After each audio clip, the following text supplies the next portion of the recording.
तो उन्होंने कहा मेरा तो व्यक्तिगत लक्ष्य यह है कि मैं मोक्ष प्राप्ति करूं, लेकिन भारत देश के लिए मेरी भावना है, मेरी अपेक्षा है कि भारत में राम राज्य आ जाए। ये जो राम राज्य की बात गांधी जी ने बार बार कही, इस पर बहुत कुछ उन्होंने लिखा, बोला, लेकिन जब जब गांधी जी के सामने ये प्रश्न आया कि आपकी जो कल्पना है राम राज्य की वो क्या है, तो गांधी जी ने बहुत सहजता से उत्तर दिया कि जो भगवान श्री राम ने कहा वही।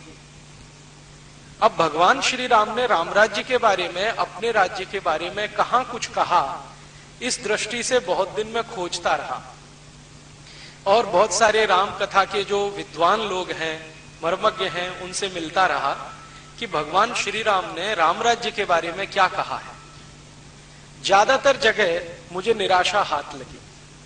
जितने भी राम कथा के वाचक हैं जिनके पास में ये प्रश्न लेके गया कि भगवान श्री राम ने राम राज्य के बारे में क्या कहा, अपने राज्य के बारे में क्या कहा, राम राज्य होता कैसा है, उसकी सेना कैसी होती है, उसकी अर्थव्यवस्था कैसी होती है, उसके नियम कायदे कानून कैसे होते हैं, आखिर वो राज्य है तो उसकी राजनीति क्या है, उसकी सीमाएं कैसी हैं, ऐसे ऐसे प्रश्नों को लेकर जब जब मैं साधु संतों से, रामकथा मर्मज्ञों से मिलता रहा तो निराशा ही हाथ लगी, क्योंकि बहुत कोई उचित और स्पष्ट उत्तर उनके यहां से नहीं मिला।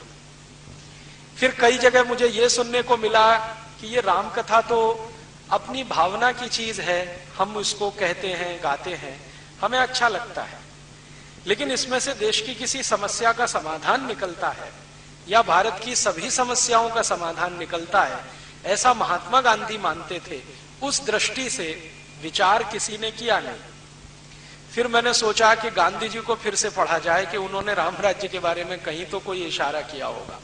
फिर पढ़ा, बार बार पढ़ा, तो अंत में उनका एक छोटा सा संकेत मिला कि राम की जो कथा है उसी कथा में ये सब है, दिख जाएगा, मिल जाएगा। राम कथा को मैंने फिर पढ़ना शुरू किया। सबसे पहली राम कथा मैंने पढ़ी तो श्री रामचरितमानस, और वो पढ़ने के पीछे दो बड़े आधार थे। उसका सबसे बड़ा आधार ये था कि मेरी जो माँ है वो हर दिन श्री रामचरितमानस के सुंदर कांड का पाठ करती है, हर दिन। ये उनका दैनिक कर्म है, और जब तक वो सुंदर कांड का पाठ नहीं करती हैं तब तक वो ना खाना बनाती हैं, ना किसी को खिलाती हैं, ना खाने देती हैं। तो कानों में उनके शब्द गूंजते रहे। बचपन से मैं वो सुंदर कांड पढ़ता रहा माँ के माध्यम से। कभी कभी उन्होंने मुझे पढ़ने के लिए भी बिठाया। हमारे घर में एक पुरानी परंपरा सी है, बहुत साल से चल रही है, कि साल में एक बार श्री रामचरितमानस का पाठ होता है। 24 घंटे का जो अखंड पाठ होता है, उसमें भी मैं बहुत दिन शामिल रहा। बहुत दिन श्री रामचरितमानस का पाठ करने के बाद सोचा कुछ और भी पढ़ा जाए, तो श्री वाल्मीकि रामायण पढ़ी। उन्होंने भगवान श्री राम की कथा को जिस तरीके से कहा है या लिखा है, वो गोस्वामी तुलसीदास जी की तुलना में बहुत अलग है, भिन्न है। श्री गोस्वामी तुलसीदास जी के भगवान राम है और वो आराध्य है। आराध्य के बारे में कोई लिखेगा तो एक दृष्टि से लिखेगा, लेकिन गोस्वामी तुलसीदास जी की तुलना में वाल्मीकि जी के लिए राम आराध्य नहीं है। वाल्मीकि जी एक तटस्थ कवि की तरह से वो सारा वर्णन कर रहे हैं कि श्री राम जी के यहाँ ऐसा ऐसा हुआ, उनकी कहानी में ऐसा ऐसा हुआ। मेरे एक बहुत नजदीकी और जिनको मैं बहुत मानता हूं अपने जीवन में, एक गुरु हैं श्री धर्मपाल जी। उनको एक बार मैंने चर्चा की तो श्री धर्मपाल जी ने कहा कि देखो, अगर तुम राम राज्य को ही समझना चाहते हो राम कथा में से, तो भारत में राम कथा लिखने वाले जो दक्षिण भारतीय कवि हैं या बड़े महान लोग हैं, उसको भी जरा देखो। मैंने पूछा क्यों? तो उन्होंने कहा उसमें तुमको बिल्कुल भिन्न दृष्टि मिलेगी। तो दक्षिण भारत में मैं पिछले कुछ वर्षों से घूमता हूं, तो वहां जो राम कथाएं लिखी गई हैं उनमें सबसे ज्यादा चर्चित और सबसे ज्यादा मानी जाने वाली कंब रामायण है। कंब तमिल के एक बहुत बड़े ऋषि हुए, बहुत बड़े ऋषि हुए। जैसे हम वाल्मीकि का अपने यहाँ स्थान मानते हैं, गोस्वामी तुलसीदास का मानते हैं, वैसे ही तमिल समाज के लोग कंब ऋषि को बहुत ऊंचा मानते हैं। तो कंब एक बड़े ऋषि हुए, उन्होंने श्री राम जी की कथा लिखी है और उसको दक्षिण भारत में कंबन रामायण के रूप में जाना जाता है। और मैंने जब श्री कंबन रामायण को पढ़ा तो अद्भुत लगी मुझे। ऐसा लगा कि मुझे बहुत सारा ज्ञान आसानी से उसमें मिल गया। फिर श्री राम जी की कथा एक बहुत बड़े कवि ने भी लिखी है, आप सब जानते हैं, मध्य भारत के एक बड़े कवि श्री कालिदास, उन्होंने श्री राम जी की कथा लिखी है रघुवंशम। अद्भुत कथा है वो भी, वो मैंने पढ़ी, बार बार पढ़ी। तो ऐसा करके 8-10 तरह की राम कथाएं या श्री राम जी की जीवनी, वो सब पढ़ने के बाद कुछ मेरे समझ में आया, वो निचोड़ आपको अगले 1-1.5 घंटे में मैं कहना चाहता हूं। इस बात का आप ध्यान रखेंगे कि मैं जो भी कुछ कह रहा हूं वो भारत की वर्तमान समस्याओं के समाधान के संदर्भ में कहूंगा कि राम जी की कथा में से भारत की समस्याओं के समाधान कैसे निकले। आज की जो समस्याएं हम देख रहे हैं अपने देश में, राजनीति के स्तर पर हो या सामाजिक समस्याएं हो, हमारी सभ्यता में आई हुई समस्या हो या संस्कृति के स्तर पर हो, इन सभी के समाधान राम जी की कथा में से मुझे दिखाई देते हैं। और अब मुझे समझ में आता है कि महात्मा गांधी किस राम राज्य की बात करते थे। गांधी जी जब बार बार कहते थे कि अगर भारत में राम राज्य हो जाए तो सब समस्याओं का समाधान हो जाए, अब मुझे उस बात पर बिल्कुल स्पष्टता है और दिखाई देता है कि अगर इस देश को राम राज्य के रास्ते पर ले जाएं तो कैसे समस्याओं का बहुत सरल और सुखद समाधान हमें मिल सकता है। श्री राम जी की कथा आप सब जानते हैं। कथा कहने में मैं समय खराब नहीं करूंगा क्योंकि कथा आप सभी ने सुनी है। कथा के बीच में जो बिटवीन द लाइंस होती हैं, संवाद जो होते हैं, जिनमें से कोई बात को पकड़ के विश्लेषण किया जा सकता है, ऐसी कुछ बातें आपके बीच में रखूंगा। और श्री राम के चरित्र में जो बातें मुझे बहुत अच्छी लगती हैं वो भी आपसे मैं शेयर करने की कोशिश करूंगा। मैंने अपने सुविधा की दृष्टि से श्री राम जी की कथा को 2 हिस्सों में बांटा है, या श्री राम के जीवन को 2 हिस्सों में बांटा है। एक हिस्सा है उनके जीवन का पूर्वार्ध और दूसरा हिस्सा है उनके जीवन का उत्तरार्ध। पूर्वार्ध का जो हिस्सा है वो उनके जन्म लेने से और उनके वन गमन के 1 दिन पहले तक का है। जब उनका जन्म होता है और वो अपने पिता के घर आते हैं अपनी माता कौशल्या की कोख से पैदा होकर, तो उस दिन से लेकर और वन गमन के लिए प्रस्थान करें, वो जीवन का उनका पूर्वार्ध। ये मैंने किया है, किसी दूसरे का नहीं है, सुविधा की दृष्टि से, समझने की दृष्टि से। तो उनके जीवन का एक तो है पूर्वार्ध और दूसरा है उत्तरार्ध। उत्तरार्ध वो कि जब वो अयोध्या की सीमा को छोड़कर वन में चले जाते हैं 14 वर्ष के लिए, वो उनके जीवन का उत्तरार्ध है। इन्हीं 2 हिस्सों में मैंने बांटा है। और जब वो वापस लौटते हैं अयोध्या, रावण पर विजय प्राप्त करके श्रीलंका का राज्य विभीषण को सौंपकर, तो वो भी हिस्सा मैं उनके उत्तरार्ध में ही मानता हूं। पूर्वार्ध का जो हिस्सा है श्री राम का, उसमें बचपन का जो है वो तो जैसे सभी राजाओं के बेटे बेटियों का है वैसा ही है। वो अपने पिता के बहुत लाड़ले हैं, उनके पिता उन पर बहुत ज्यादा स्नेह रखते हैं, माँ भी उनको बहुत ज्यादा स्नेह करती है। और श्री राम जी के बारे में माना जाता है और कहा भी जाता है, वो खुद अपने मुंह से कहते हैं कि उनके ऊपर श्रीमती कौशल्या का स्नेह तो है ही, केकई का विशेष स्नेह है, सुमित्रा का भी है, लेकिन केकई का विशेष स्नेह है। और राम जी इसको बार बार स्वीकार करते हैं। वो मानते हैं कि माता की कोई कृपा मेरे ऊपर हुई है, जो मुझे 14 वर्ष का वनवास मिला है, जो मेरे जीवन में मैं चाहता हूं वैसा करने का रास्ता खोल रहा है। तो केकई का विशेष स्नेह है। वो बड़े होते हैं और जैसे ही उनकी उम्र 14 वर्ष के आसपास आती है तो वो राजकाज के काम में रुचि लेना प्रारंभ करते हैं। तो उनके पिता श्री दशरथ ने उनको एक जिम्मेदारी सौंपी है, जिसको कई वर्ष तक वो निभा रहे हैं, बहुत ईमानदारी से और निष्ठा से। जिम्मेदारी क्या है? श्री दशरथ उनको कहते हैं कि तुम्हें ब्रह्म मुहूर्त में उठना है और प्रजा के बीच में जाके घूमना है, प्रजा के मन के सुख दुख तुम्हें पता करने हैं और ये आकर मुझे बताने हैं या मंत्रिमंडल के सामने रखने हैं। तो भगवान श्री राम या राजकुमार श्री राम बिना किसी वो तकलीफ के, बिना किसी दुख को महसूस किए हुए या बिना किसी रुकावट के हर दिन नियमित रूप से ब्रह्म मुहूर्त में उठते हैं, दैनिक कर्म से निवृत्त होते हैं और प्रजा के बीच में घूमते हैं, प्रजा से हालचाल पूछते हैं, लोगों से बात करते हैं, आप क्या महसूस करते हैं, राज्य कैसा चल रहा है। नीतियां कैसी हैं, राजा के बारे में, राजा के राज्य के अधिकारियों के बारे में नियमित रूप से वो फीडबैक लेते हैं, जानकारी लेते हैं। लौट कर आकर दरबार में अपने पिता श्री दशरथ को बताते हैं कि देखो इस प्रश्न पर प्रजा ऐसा सोचती है, उस प्रश्न पर ऐसे सोचती है। और दशरथ श्री राम की दी गई सूचनाओं के अनुसार बहुत सारे फैसले करते हैं। कोई नीति बदलनी है तो नीतियों को बदलते हैं, राज्य के किसी अधिकारी को दंड देना है तो दंड देते हैं। और दशरथ जी का ऐसा मानना है कि राम झूठ नहीं बोलता, क्योंकि उसमें बहुत सारे सद्गुण हैं। उनमें से एक सद्गुण है कि उसके मुंह से झूठ बात कभी निकलती नहीं, वो झूठ कभी बोलता नहीं, सत्य का आचरण हमेशा रखता है और उसे वो छोड़ता नहीं। तो वो जैसा भी आके भगवान राम उनको बताते हैं, दशरथ जी उनको पूरा का पूरा मान करके अक्षर से सच है वैसे ही वो न्याय करते हैं, वैसे ही फैसले करते हैं। तो उनका राज्य बहुत अच्छे से चल रहा है, प्रजा में काफी सुख है, दुख नहीं है, तकलीफें नहीं है। तो श्री राम जी के 14 वर्ष के आसपास की उम्र का समय इस कार्य में बीत रहा है।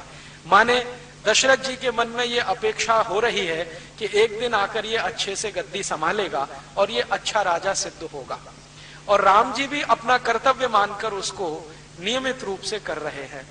जब जब उनके सामने ऐसा कोई मौका आता है कि जाओ अपने ननिहाल चले जाओ या अपने किसी रिश्तेदार के घर चले जाओ, तो वो किसी न किसी कारण से अपने को रोकते हैं और वो बार बार कहते हैं कि मैं ननिहाल गया तो ये बड़ा काम रुक जाएगा, इसलिए ननिहाल जाना हर बार वो टालते हैं। जबकि उनके जो भाई हैं भरत, उनको जब मौका मिले ननिहाल जाने का वो सहर्ष तैयार रहते हैं। और उनकी माँ भी उनको बहुत प्रेरित करती है कि तुम ज्यादा समय वहीं रहो तो अच्छा है। तो ऐसा कुछ अंतर सा दिखाई देता है। बाद में उनके इसी उम्र के आसपास के समय में उस राज्य के एक बड़े गुरु विश्वामित्र जी आके श्री राम को उनके पिता से मांग लेते हैं और वो कहते हैं कि देखो मैं वन में यज्ञ करना चाहता हूं और यज्ञ करने के लिए रास्ते में बहुत सारी रुकावटें हैं। उन रुकावटों में सबसे बड़ी रुकावट है राक्षस हैं, वो यज्ञ संपन्न नहीं होने देते, किसी न किसी बहाने कोई ना कोई विघ्न डालते रहते हैं। मैं शस्त्र नहीं उठाने की कसम खा चुका हूं, वरना मैं स्वयं इन राक्षसों का संहार करने में समर्थ हूं। तो मुझे आप अपना बेटा दीजिए जो इन राक्षसों का संहार करे और मेरा यज्ञ निर्विघ्न संपन्न करे। बाद में विश्वामित्र जी दशरथ के दरबार में आकर पूरी कहानी सुनाते हैं कि इन राक्षसों ने कैसा उत्पीड़न कर रखा है, कैसा अत्याचार मचा रखा है, कैसे ये सब चीजों को तहस नहस करने में लगे हुए हैं, आदि आदि। आप जानते हैं कि राजा दशरथ के जो गुरु हैं वो वशिष्ठ हैं, लेकिन विश्वामित्र भी उनसे कुछ नीचे नहीं है। वशिष्ठ की राज दरबार में बहुत इज्जत है, सम्मान है, लेकिन विश्वामित्र का समाज में बहुत सम्मान है। उस समय का जो समाज है, उस समाज में विश्वामित्र की ऊंचाई बहुत है और राज्य के अंदर वशिष्ठ की ऊंचाई है। तो जब विश्वामित्र आते हैं और राम जी को मांगते हैं तो दशरथ कहते हैं कि ठीक है, मैं वशिष्ठ से बात करूंगा और मेरे गुरु अगर कहते हैं तो जरूर शहर से जाने की अनुमति है। तो वशिष्ठ से दशरथ जी का संवाद होता है। उस संवाद में श्री राम जी भी पहुंच जाते हैं। हालांकि उनको उनके पिता ने अनुमति नहीं दी है कि तुम इसमें शामिल हो, लेकिन वो कहते हैं कि मेरे बारे में फैसला हो रहा है, इसलिए मेरा रहना आवश्यक है। तो वशिष्ठ जी कुछ ऐसे इशारे में संकेत करते हैं कि राम का वहां जाना ठीक नहीं है, उसकी जरूरत भी नहीं है। हम चाहें तो विश्वामित्र के साथ अपनी सेना को भेज देते हैं, ये सेना जाएगी, राक्षसों का संहार करके वापस आ जाएगी, इसमें कोई तकलीफ नहीं है। तो राम पूछ रहे हैं आप ऐसा क्यों सोचते हैं? तो वशिष्ठ कहते हैं कि देखो तुम्हारे पिताजी वृद्ध हो चुके हैं, इनको अभी वानप्रस्थी होना है, राजकाज से मुक्त होना है, अब तुम्हें इस राज्य को संभालना है, तुम्हें ये पद मिलना है, इस पर बैठकर इसकी गरिमा है, इसकी इज्जत है, प्रतिष्ठा है, वो बढ़ानी है, इसलिए हम तुमको वन नहीं भेज सकते। पता नहीं वहां कितना समय लगे, 2 वर्ष लग जाए, 5 वर्ष लग जाए, हो सकता है ज्यादा समय लग जाए, क्योंकि ये राक्षसों का साम्राज्य, खासकर जो मायावी राक्षस हैं उनका साम्राज्य बहुत फैल गया है। अयोध्या की सीमा को छोड़कर जितनी सीमाएं वर्णन की गई हैं वो सब राक्षसों के कब्जे में है। तो श्री राम कहते हैं कि मुझे जीवन में एक ही तो मौका मिल रहा है अपने को साबित करने का, और आप वो भी मुझसे छीन लेना चाहते हैं। और वो कहते हैं कि मुझे तो लगता है कि विश्वामित्र मेरे बड़े हितैषी हैं आपकी तुलना में। तो वशिष्ठ उनसे पूछ रहे हैं कि तुमको ऐसा क्यों लगता है? तो वो कहते हैं कि देखो, जब तक मैं राजमहल में रहता हूं तो मुझे प्रजा के सुख दुख का सिर्फ अनुभव हो जाए, इसकी मैं कोशिश करता हूं प्रयास पूर्वक। लेकिन अगर मैं राजमहल छोड़ के चला जाऊं और जंगल में रहने लगूं ऐसे ही जैसे सामान्य प्रजा रहती है, तो मुझे प्रयास पूर्वक अनुभव नहीं करना पड़ेगा, आसानी से मुझे अनुभव होने लगेगा। तो जब तक मैं ये राजमहल के सुख नहीं छोड़ूंगा तब तक मुझे दुख का अनुभव होगा नहीं, और जब तक दुख का अनुभव नहीं होगा तब तक न्याय और अन्याय का अंतर मुझे नहीं पता होगा, श्रेय और प्रेय का अंतर नहीं मालूम है, क्या अभीष्ट है क्या नहीं है ये मैं समझ नहीं पाऊंगा, इसलिए मुझे तो जाना ही है। अब इस तरह के वाक्य जब वो बोलते हैं तो वशिष्ठ जी कहते हैं कि फिर ठीक है, जैसी तुम्हारी इच्छा। तो श्री राम जी कहते हैं मेरी इच्छा नहीं, ईश्वर की इच्छा, ईश्वर की इच्छा। तो वो कहते हैं वो कैसे? तो उन्होंने कहा ये ईश्वर की इच्छा है कि मैं जाऊं, वरना विश्वामित्र ऐसे ही नहीं आए हैं। विश्वामित्र खुद इतने तपस्वी हैं और बलशाली हैं जिन्होंने अद्भुत अद्भुत किस्म के अस्त्र और शस्त्रों का निर्माण किया है। वो चाहे तो राक्षसों का पूरा साम्राज्य मिटा सकते। वो कह रहे हैं कि मैंने एक संकल्प किया है कि राक्षसों के युद्ध नहीं लड़ूंगा, लेकिन वो संकल्प तोड़ भी सकते हैं, और संकल्प तोड़ने का प्रायश्चित करने की भी हैसियत उनकी है, लेकिन कुछ विशेष सोच विचार कर वो मुझे लेने आए हैं। तो मैं मानता हूं कि ये ईश्वर की कोई इच्छा है।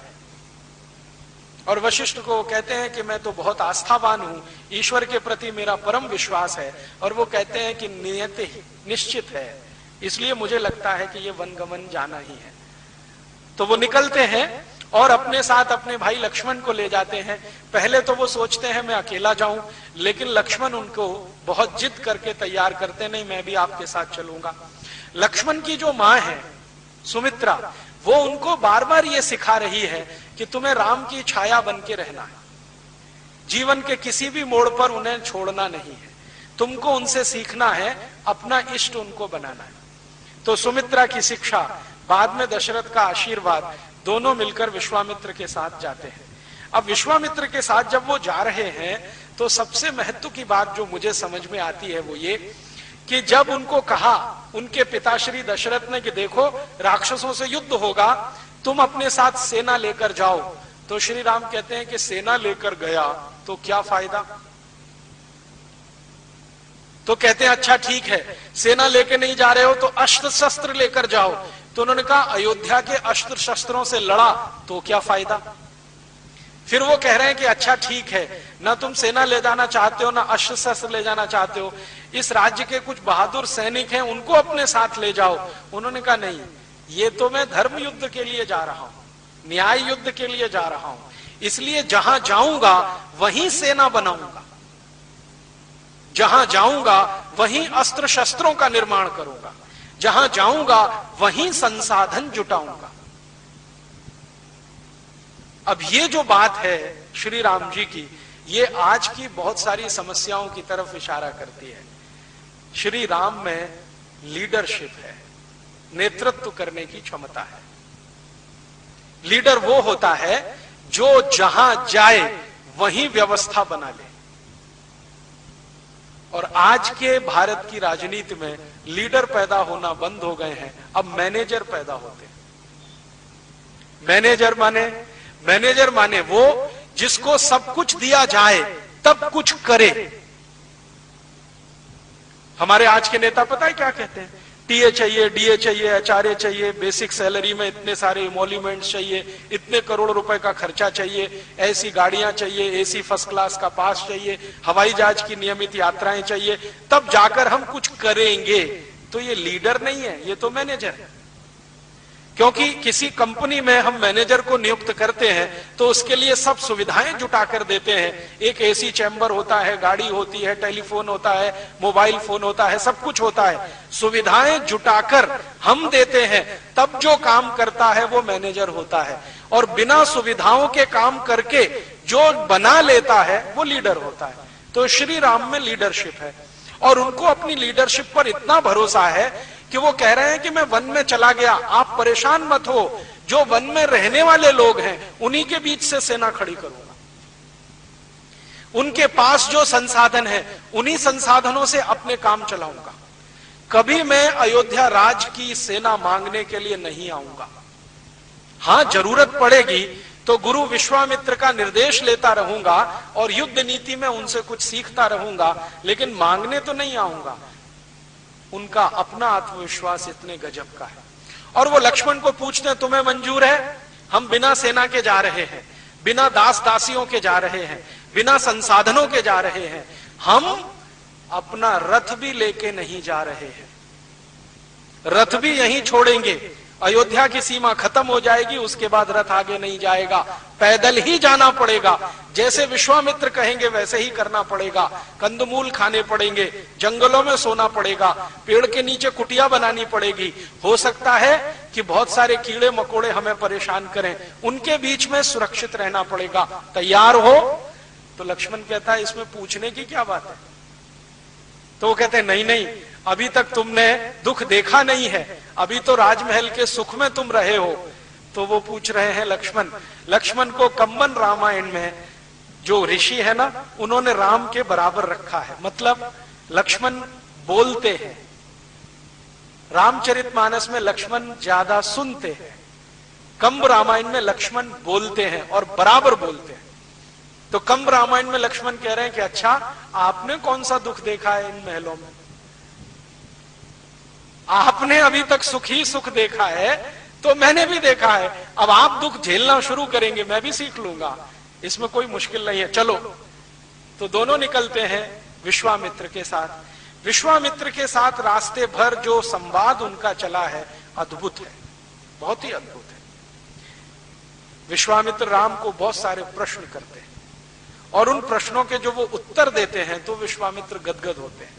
वो कहते हैं कि ये लड़का समय से पहले परिपक्व हो चुका है और भविष्य का चक्रवर्ती सम्राट या राजा होने की इसमें सभी काबिलियत है।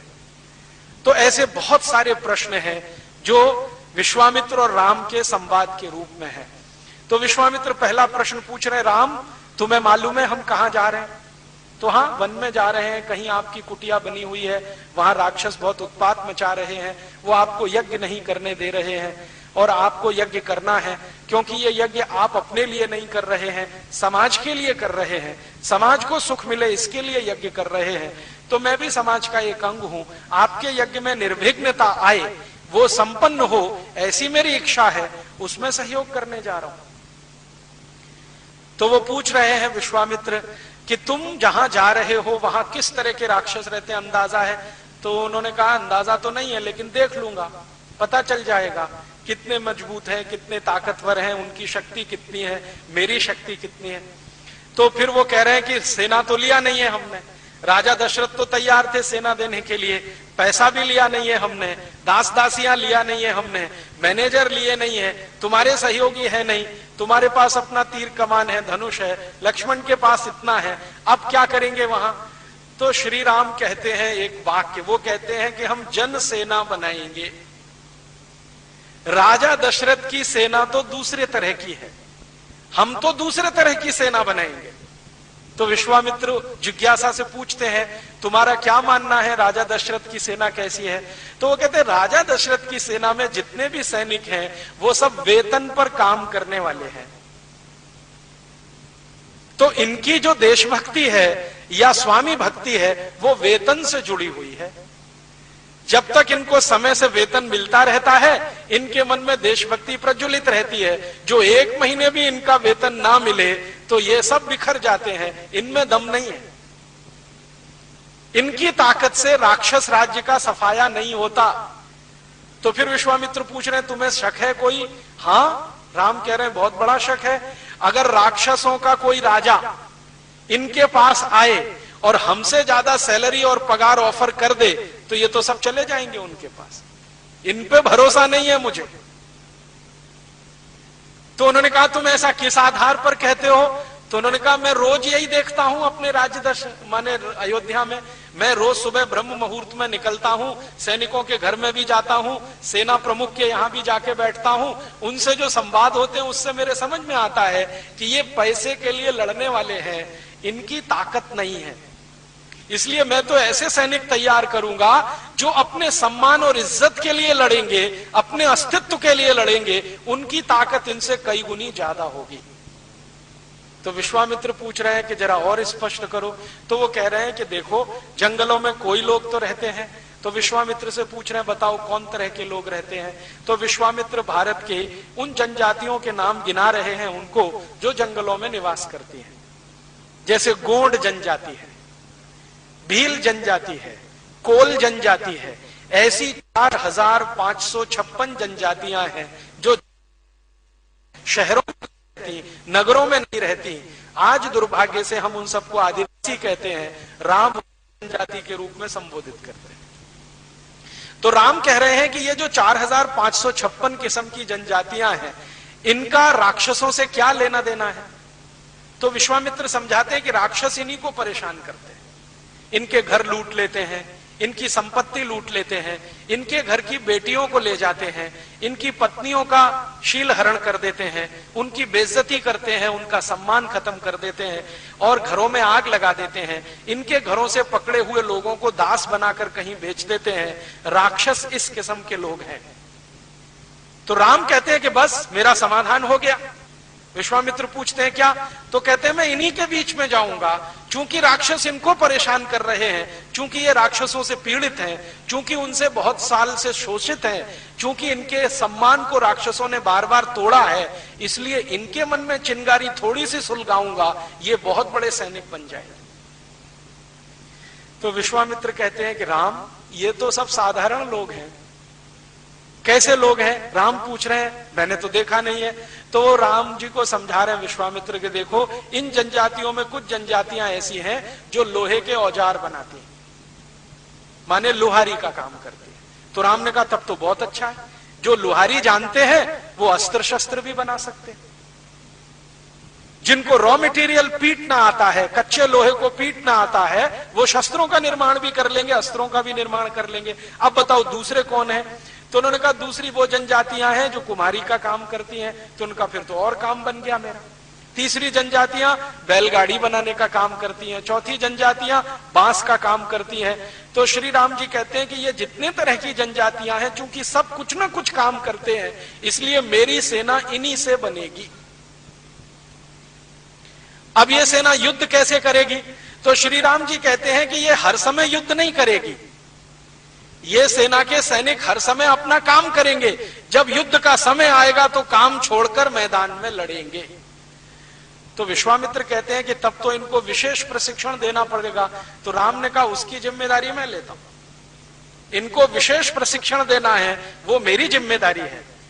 तो इस तरह का संवाद करते करते सीमा खत्म होती है और विश्वामित्र के वन का जो स्थान है वहां आके वो टिकते हैं। आते ही मुठभेड़ हो जाती है और वो वध करना शुरू करते हैं।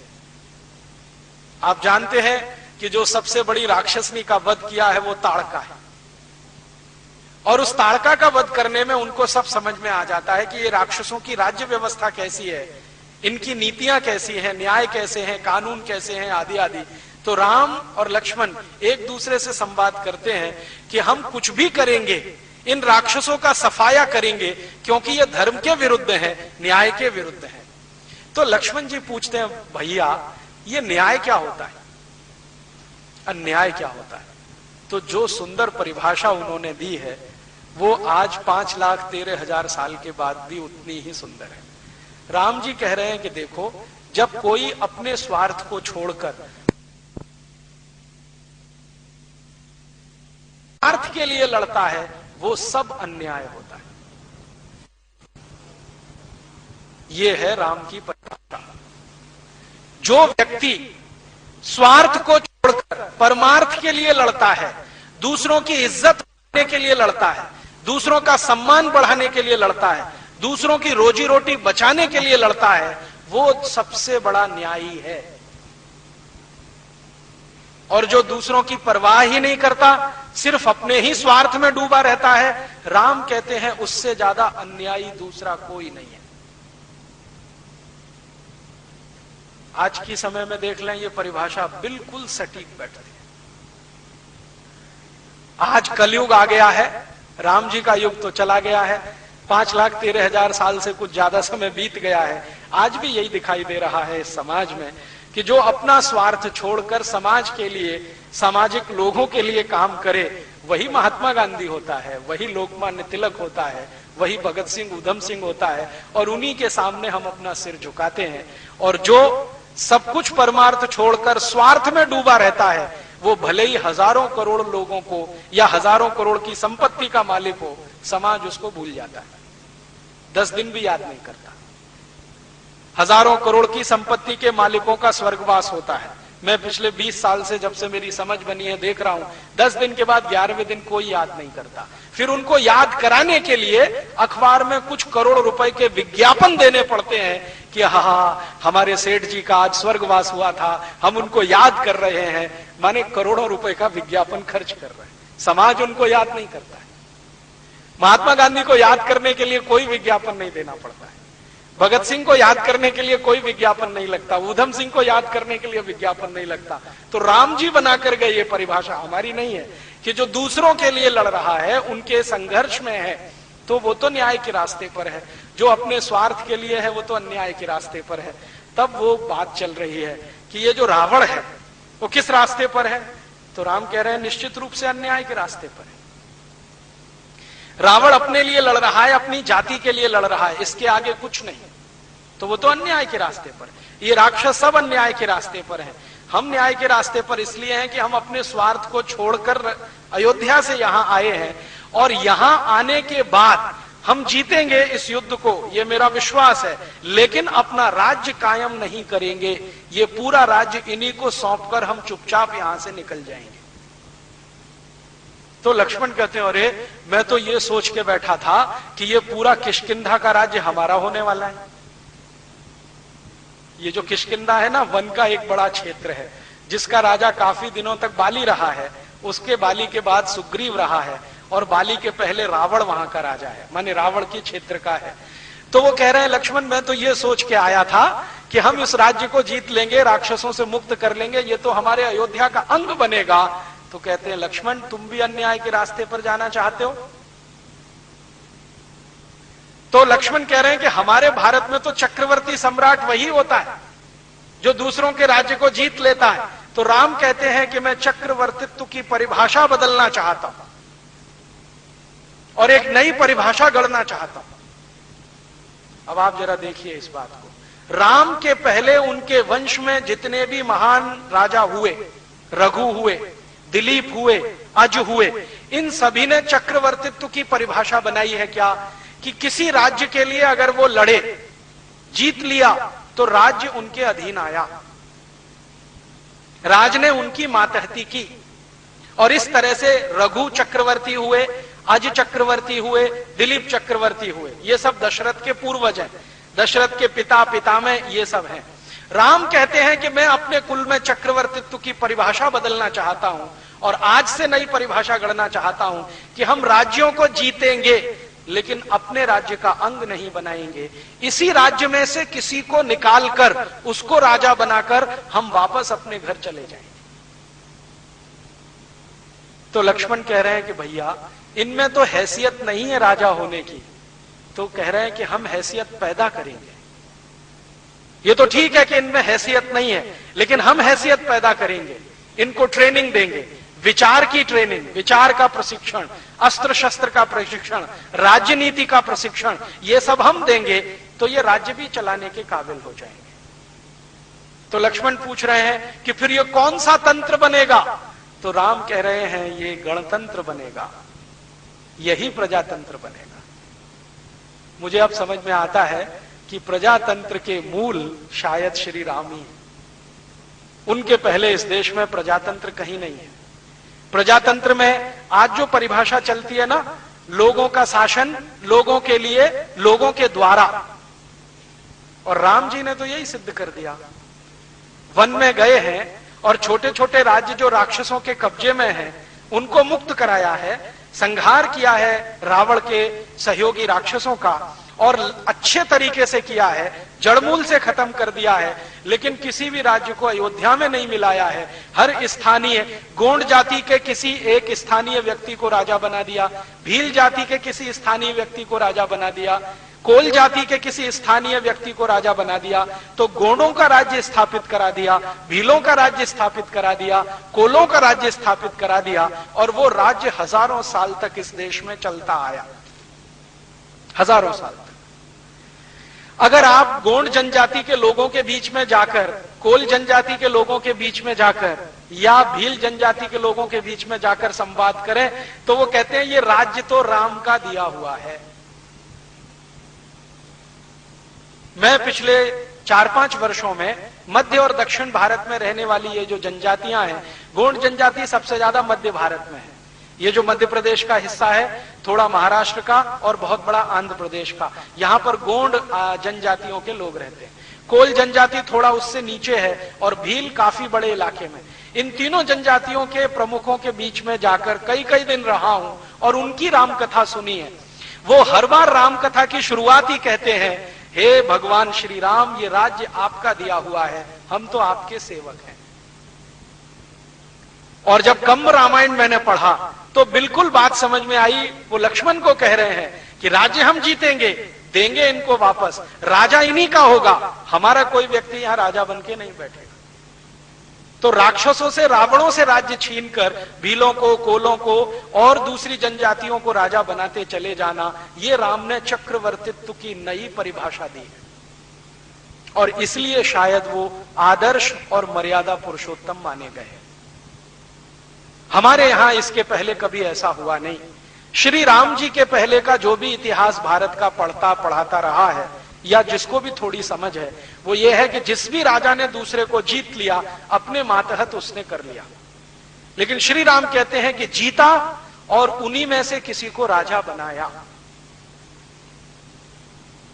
फिर ये कहानी का एक हिस्सा पूरा होता है। भगवान श्री राम विश्वामित्र का यज्ञ अच्छे से संपन्न करा के वापस निकलने को तैयारी होती है, तो विश्वामित्र कहते हैं कि देखो, ईश्वर की एक इच्छा और है, अभी एक तो हो गई, वन में यज्ञ संपन्न हो गया, वन के जो मालिक हैं उनको उनका राज्य मिल गया, ईश्वर की एक इच्छा तो पूरी हुई, अभी दूसरी बाकी है।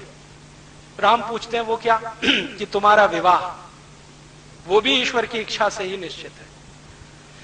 तो राम जी पूछ रहे हैं विश्वामित्र से कि आपने कहां देखा है मेरे विवाह के लिए? तो कहते हैं मैंने देखा है और तय भी कर लिया, विवाह तुम्हारा वहीं होना है। कौन है, क्या है? तो राजा जनक की कहानी उनको वो सुनाते हैं कि एक राजा जनक है, उनकी एक पुत्री है जिसको उन्होंने उत्पन्न तो नहीं किया है, लेकिन उसको पुत्री की तरह से पाला है। तो राम पूछते हैं कि उन्होंने उत्पन्न नहीं किया है, माने वो उनके कुल की नहीं है? कि हाँ, कुल की नहीं है। तो कहां से मिली?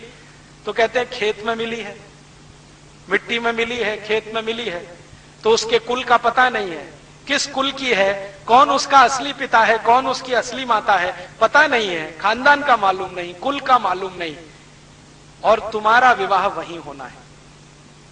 तो श्री राम कहते हैं कि पिताजी से पूछा है? तो राम जी को विश्वामित्र कह रहे हैं कि पूछे न पूछे, ये तो हरि की इच्छा है, होना तो वहीं है। तो राम पूछ रहे हैं कि क्या ईश्वर मेरे हाथों कोई दूसरा भी ऐसा काम कराना चाहता है? तो कहते हैं हाँ, जिस लड़की का कुल पता नहीं, जिसके माँ बाप का पता नहीं, जिसका असली खानदान क्या है उसका पता नहीं, जब श्री राम तुम उससे शादी करोगे तब उसको जो प्रतिष्ठा मिलेगी तो एक दूसरी मर्यादा बनेगी। तो श्री राम कहते हैं कि अच्छा ठीक है, आपको ऐसा ही लगता है कि इसमें भी कोई मर्यादा बन रही है, मैं सहर्ष तैयार हूं। तो लक्ष्मण कहते हैं सोच लो भैया, दूसरा मौका नहीं मिलेगा। तो विश्वामित्र मुस्कुराते हुए कहते हैं क्यों नहीं मिलेगा? तुम्हारे पिता ने तो 3-3 शादियां की हैं, तुम चाहो तो दूसरी कर लेना, तीसरी भी कर लेना। तो श्री राम कहते हैं हाँ, लेकिन पिता से वो गलती हुई है। तो विश्वामित्र कहते हैं तुम मानते हो ये गलती हुई है? कि हाँ, ये गलती हुई है। तो तुम अगर मानते हो ये गलती हुई है तो कौशल्या ही तुम्हारी मां नहीं है, केकई भी है, सुमित्रा भी है, और तुम ये भी मानते हो कि तुम्हारे पिता ने 3 शादियां करके गलती की है, तो फिर ये कैसे है? ये तो द्वंद्व है। तो उन्होंने कहा कि शादियां कर ली हैं तो मैंने उनको मां मान लिया है, लेकिन मेरा मन कहता है कि पिता ने ये गलती की है। तो फिर विश्वामित्र कहते हैं कि तुम्हारे पिता ने कोई गलती नहीं की है, तुम्हारे जो दादा परदादा थे उन्होंने भी यही किया है। और राम का जो वंश है, जिसको रघुवंश कहते हैं, रघुवंश के सभी राजाओं ने एक से ज्यादा शादियां की हैं, अर्थात सभी के पास एक से ज्यादा पत्नियां हैं। तब राम कहते हैं कि गुरुदेव, मैं आपके सामने संकल्प करता हूं कि मैं दूसरी मर्यादा एक पत्नी व्रत की सिद्ध करके रहूंगा। तो वो पूछते हैं कैसे, क्यों? तो वो कहते हैं कि मैंने अपने महल में देखा है, कौशल्या दशरथ की पहली पत्नी है, जैसे ही दूसरी आई तो कौशल्या के प्रति दशरथ में उपेक्षा भाव आया, और तीसरी आई तो कौशल्या और सुमित्रा के प्रति उपेक्षा भाव आया, और केकई के प्रति समर्पण भाव आया, और उसी समर्पण भाव का परिणाम है कि हमारे महल में बहुत कुछ ऐसा हुआ जो होने लायक नहीं है। तो दशरथ कहते हैं, राम तुम समय से पहले परिपक्व हो चुके हो। तो वो कहते हैं कि गुरुदेव, मैं परिपक्व हुआ हूं इतना मुझे नहीं मालूम, लेकिन ईश्वर मुझसे बहुत कुछ कहलवाता है, मुझे कई बार मालूम नहीं होता मैं क्या कह जाता हूं। तब श्री राम को लक्ष्मण जी कह रहे हैं कि अगर ये भगवान राम या श्री राम या मेरे भाई अगर एक पत्नी व्रत का संकल्प लेते हैं तो मैं आजीवन इनके चरणों की वंदना करूंगा, आजीवन इनके चरणों की वंदना करूंगा, और मैं ये कहूंगा जोर जोर कर कि मेरे भाई के चरण मेरे पिता के चरण से ज्यादा पवित्र है। और लक्ष्मण को कहते हैं राम डांटते हुए कि देख, दशरथ पिता हैं। तो लक्ष्मण उत्तर दे रहे हैं कि भले वो मेरे पिता हैं, लेकिन चरित्र में उतने ऊंचे नहीं हैं जितने आप हैं।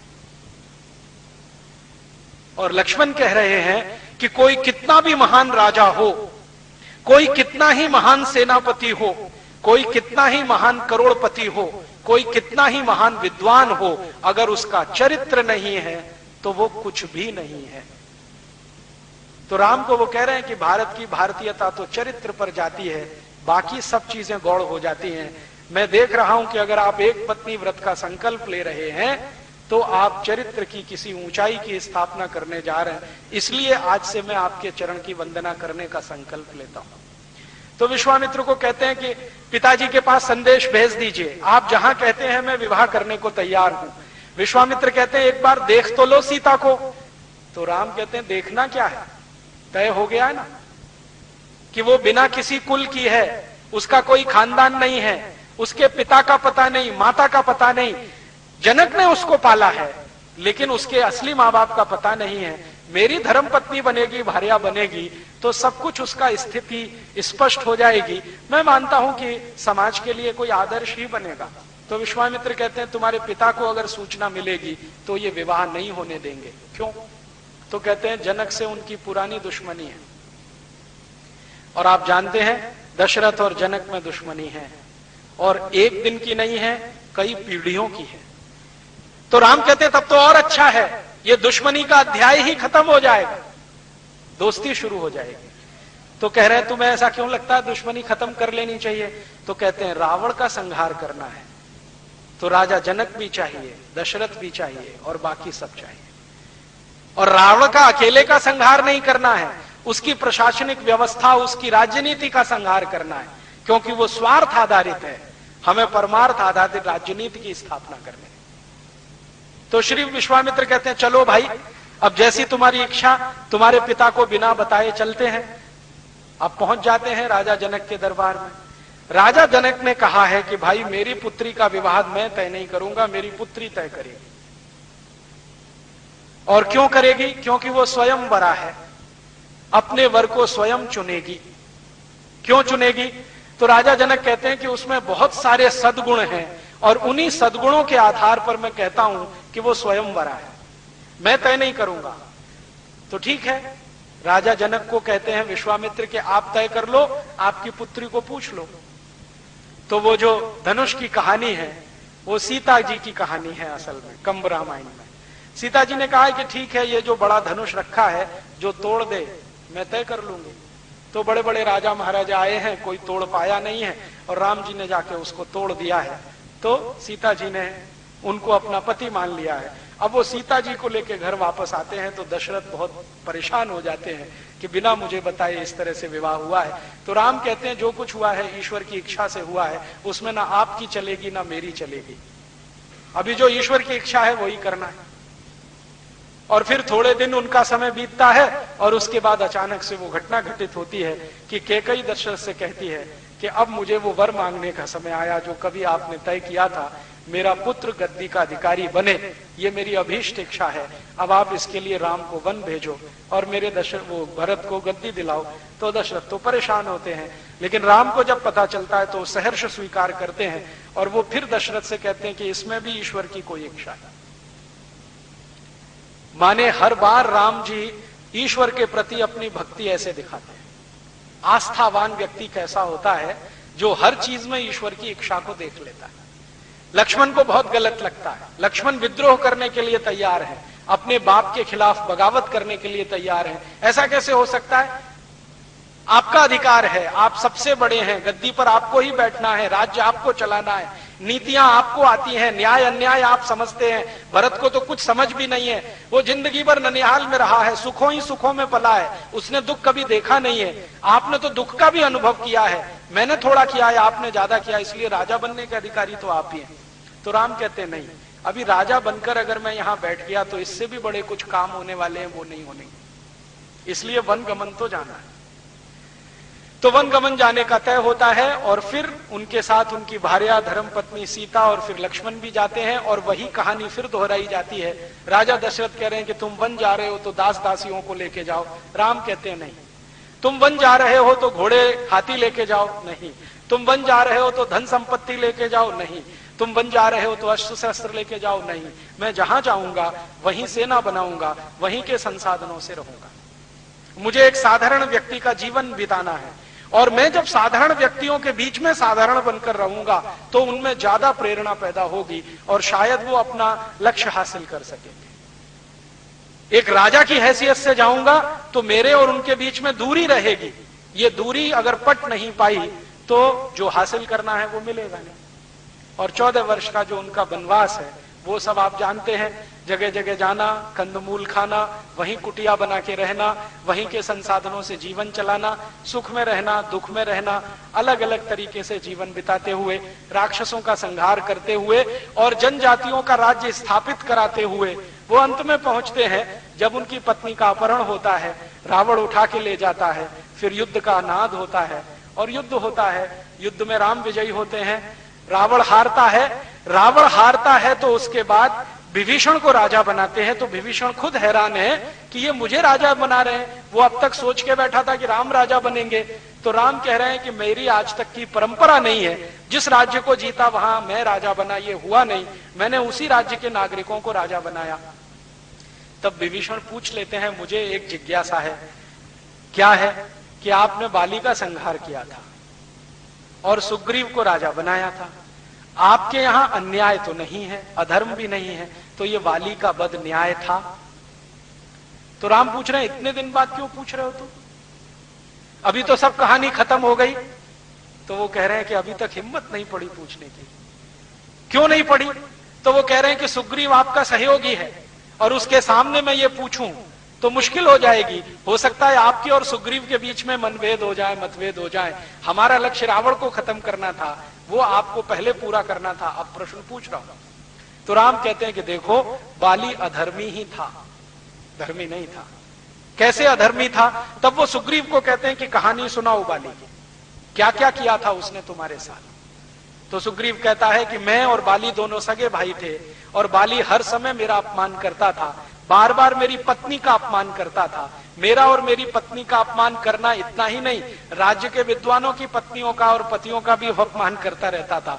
रावण के जैसा बनने की कोशिश करता रहता था, जैसा शोषण रावण करता है वैसा ही उसके मन में था। ये सब कहानी जब वो सुनते हैं सुग्रीव के मुंह से, तब विभीषण समझते हैं हाँ बात तो आपकी सही है, वो अधर्मी ही था। तो राम ने कहा कि मैंने उसको मारने का संकल्प किया था, लेकिन बाली के लिए नहीं, सुग्रीव के लिए। अगर सुग्रीव को राजा बनाना है तो बाली को हटाना बहुत आवश्यक था, और बाली को नहीं हटाता तो वो सुग्रीव को मार डालता, और सुग्रीव अगर मर जाता तो हनुमान के रहने का स्थान नहीं रहता किष्किंधा में। और हनुमान तो भगवान के भेजे हुए कोई दूत हैं, जिनके हाथों कोई बड़े काम इस देश में होने वाले हैं, इसलिए इनका बचना बहुत जरूरी था। आपको मालूम है किष्किंधा राज्य का जो मालिक था बाली, उसने ऐलान कर दिया था कि मैं इनमें से किसी को नहीं रहने दूंगा, ना सुग्रीव को, ना हनुमान को, ना नल और नील को। तो राम कहते हैं ये नल नील भी भगवान के भेजे हुए हैं, इनके हाथों कोई विशेष काम होना था। आप जानते हैं बाली के हाथों अगर ये मारे गए होते तो भारत में बहुत सारा इतिहास लिखने से भारत वंचित हो गया होता। हनुमान के बारे में अगर ये हम कभी कल्पना करें कि बाली ने उनको मरवा दिया होता, तो हनुमान का जो सबसे बड़ा हमारे देश के और लोगों के सामने चरित्र आता है वो ये कि वो भारत के नागरिकों को भारत की जड़ी बूटियों से परिचित कराने वाले आदि वैद्य, क्योंकि मालूम ही नहीं था भगवान श्री राम को कि लक्ष्मण को अचेत अवस्था आई है, मूर्छा हुई है, तो कौन सी जड़ी बूटी लगेगी। वैद्य सुषेण थे, उन्होंने हनुमान जी को समझाया कि वहां वहां जाओ, वहां से कुछ ले आओ। तो हनुमान जी ने कहा हो सकता है एक दो जड़ी बूटी से काम न चले तो पूरा पर्वत ही उठा के लाए, और उन जड़ी बूटियों का परिचय श्री राम को कराया, लक्ष्मण को कराया और पूरी सेना को कराया। तो राम कहते हैं कि ये काम वंचित हो जाता। नल नील का पूछा तो उन्होंने कहा ये नल नील तो अद्भुत हैं दोनों। क्या किया है नल नील ने? राम के साथ रह के नल नील ने सबसे बड़ा काम किया है कि राम की सेना को रावण के राज्य में पहुंचाने के लिए पुल बनाया है।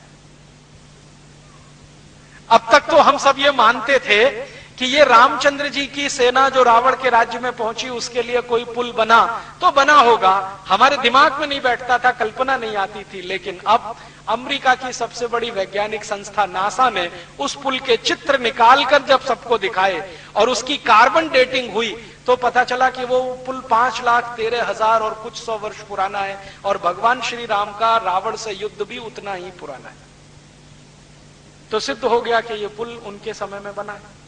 और श्री राम विभीषण को कह रहे हैं कि देखो मुझे नहीं आता पुल कैसे बनाया जाता है, ये नल नील दोनों जानते हैं। माने आज की भाषा में कहूं तो नल और नील दोनों कंस्ट्रक्शन के बहुत बड़े इंजीनियर, जो पुल बनाया। और पुल भी कैसा बनाया? पत्थरों का पुल समुद्र के बीच में, कभी कल्पना काम ना करे किसी की ऐसा। अब समुद्र में पत्थरों को डुबोना, तो नाव पे पत्थरों को रखना और नाव में किसी तीर को मार के उसको डुबो देना, ये काम वो कर रहे हैं भगवान श्री राम के साथ। तो पत्थरों को डुबोते डुबोते डुबोते डुबोते फिर एक ऊंचाई तक लाए हैं, फिर कंस्ट्रक्शन हुआ है। और उस पुल का कंस्ट्रक्शन पत्थर और पत्थर को जोड़ने वाले चूने के साथ इतना मजबूत बन गया है कि आज तक वो सुरक्षित है। 5,13,000 साल पुराना पुल सुरक्षित है, जो कभी भारत में नल नील ने भगवान श्री राम के लिए बनाया। और अब अमेरिका के वैज्ञानिक मानते हैं कि हाँ, भारत का साइंस और टेक्नोलॉजी कोई बहुत ऊंची चीज रही होगी, नहीं तो कैसे संभव है। पत्थरों से समुद्र के बीच में पुल बनाना, नदी पे पुल बनाना तो समझ में आता है, क्योंकि नदी की गहराई निश्चित होती है, समुद्र की गहराई ही निश्चित नहीं है। कभी कहां पर 100 किलोमीटर गहरा हो सकता है, कभी कहां पर 40 किलोमीटर, कभी कहां पर 200 किलोमीटर गहरा हो सकता है। इतने गहरे समुद्र में पुल बांध दिया। और वो पुल के फोटोग्राफ्स मैंने देखे, मेरे पास मेरे कंप्यूटर में वो पड़े हुए हैं, बहुत अच्छे से फीड किए हुए हैं। कभी मौका मिला तो एलसीडी प्रोजेक्टर की मदद से आपको दिखाऊंगा कि कैसे एक पत्थर को दूसरे से जोड़ा गया है। उसके अंदर के जो चित्र निकाले हैं ना पुल के, पत्थरों को एक दूसरे से जोड़ा है, बीच में चूना लगा के, लेकिन पत्थर खिसक ना जाए तो लोहे की कील लगी हुई है दोनों तरफ जोड़ने की। ये विज्ञान उस समय था हमारे देश में। और पुल को ऊपर से जब देखते हैं ना, सैटेलाइट से उसके सारे पिक्चर निकाले गए हैं, शायद दैनिक भास्कर अखबार में छप भी चुके हैं, कोई मुझे कल बता रहा था, मेरे पास तो उसके ओरिजिनल फोटोग्राफ्स हैं। तो वो फोटोग्राफ्स जब ऊपर से हम देखते हैं ना, तो पुल साफ दिखाई देता है कि वो ऐसे जेड शेप में बना हुआ है, स्ट्रेट लाइन नहीं है, एक रेखीय रेखा में पुल नहीं है, ऐसे है फिर ऐसे है फिर ऐसे है फिर ऐसे है फिर। बहुत दिन में सोचता रहा कि ऐसा पुल नल नील ने कैसे बनाया और क्यों बनाया, क्यों बनाया, जरूरत क्या थी। जैसे आजकल डैम बनाते हैं ना, डैम एक तरह का पुल ही होता है, तो सीधी लाइन में बना दिया। तो शायद भारत की तकनीकी नहीं है कि सीधी लाइन में पुल बनाया जाए, ये यूरोप की टेक्नोलॉजी है। कि वहां पुल बनाने का काम जो शुरू हुआ है यूरोप में 18वीं शताब्दी से, वो सीधी रेखा में है। भारत में शायद हो नहीं सकता, समुद्र में तो बिल्कुल असंभव है, क्योंकि एक रेखीय पुल अगर होगा, लीनियर होगा, एक ही लाइन में होगा, तो उस पर पानी का दबाव सबसे ज्यादा पड़ेगा, क्योंकि समतल चीज होती है ना, तो उस पर दबाव ज्यादा होता है। पानी का दबाव ज्यादा आएगा तो टूट जाएगा, तो 5,13,000 साल थोड़ी टिक पाएगा। तो नल नील की अकल देखो कि जो दबाव पानी का पड़े उसको एक दूसरे पर डिस्ट्रीब्यूट कर दो, एक ही स्थान पर पूरा दबाव ना पड़े, इसलिए उसको जेड शेप दे दिया। और आज के जमाने के जो हाइड्रोलिक्स के बड़े वैज्ञानिक हैं, जो जल विज्ञान के बड़े वैज्ञानिक हैं, उनसे मैं कहता हूं कि जरा इस डिजाइन की कल्पना करो, तो वो एक ही शब्द कहते हैं, अद्भुत। वो ये कहते हैं कि 5,13,000 साल पहले कोई दो व्यक्ति ऐसे हुए जिनको ये कल्पना थी, इसका माने कोई बहुत बड़े वैज्ञानिक रहे होंगे तभी ये हो सकता है। साधारण लोगों के दिमाग में ये कल्पना नहीं आ सकती कि पानी के प्रेशर को बराबर डिस्ट्रीब्यूट करना है और उसमें शेप जेड का देना है ताकि वो ज्यादा दिन सुरक्षित रहे।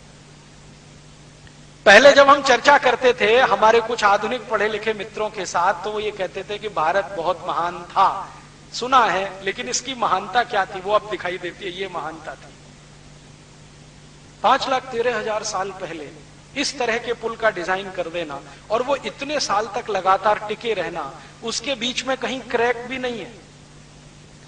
जो सैटेलाइट ने फोटो निकाले हैं ना, इमेज, कहीं भी क्रैक नहीं है।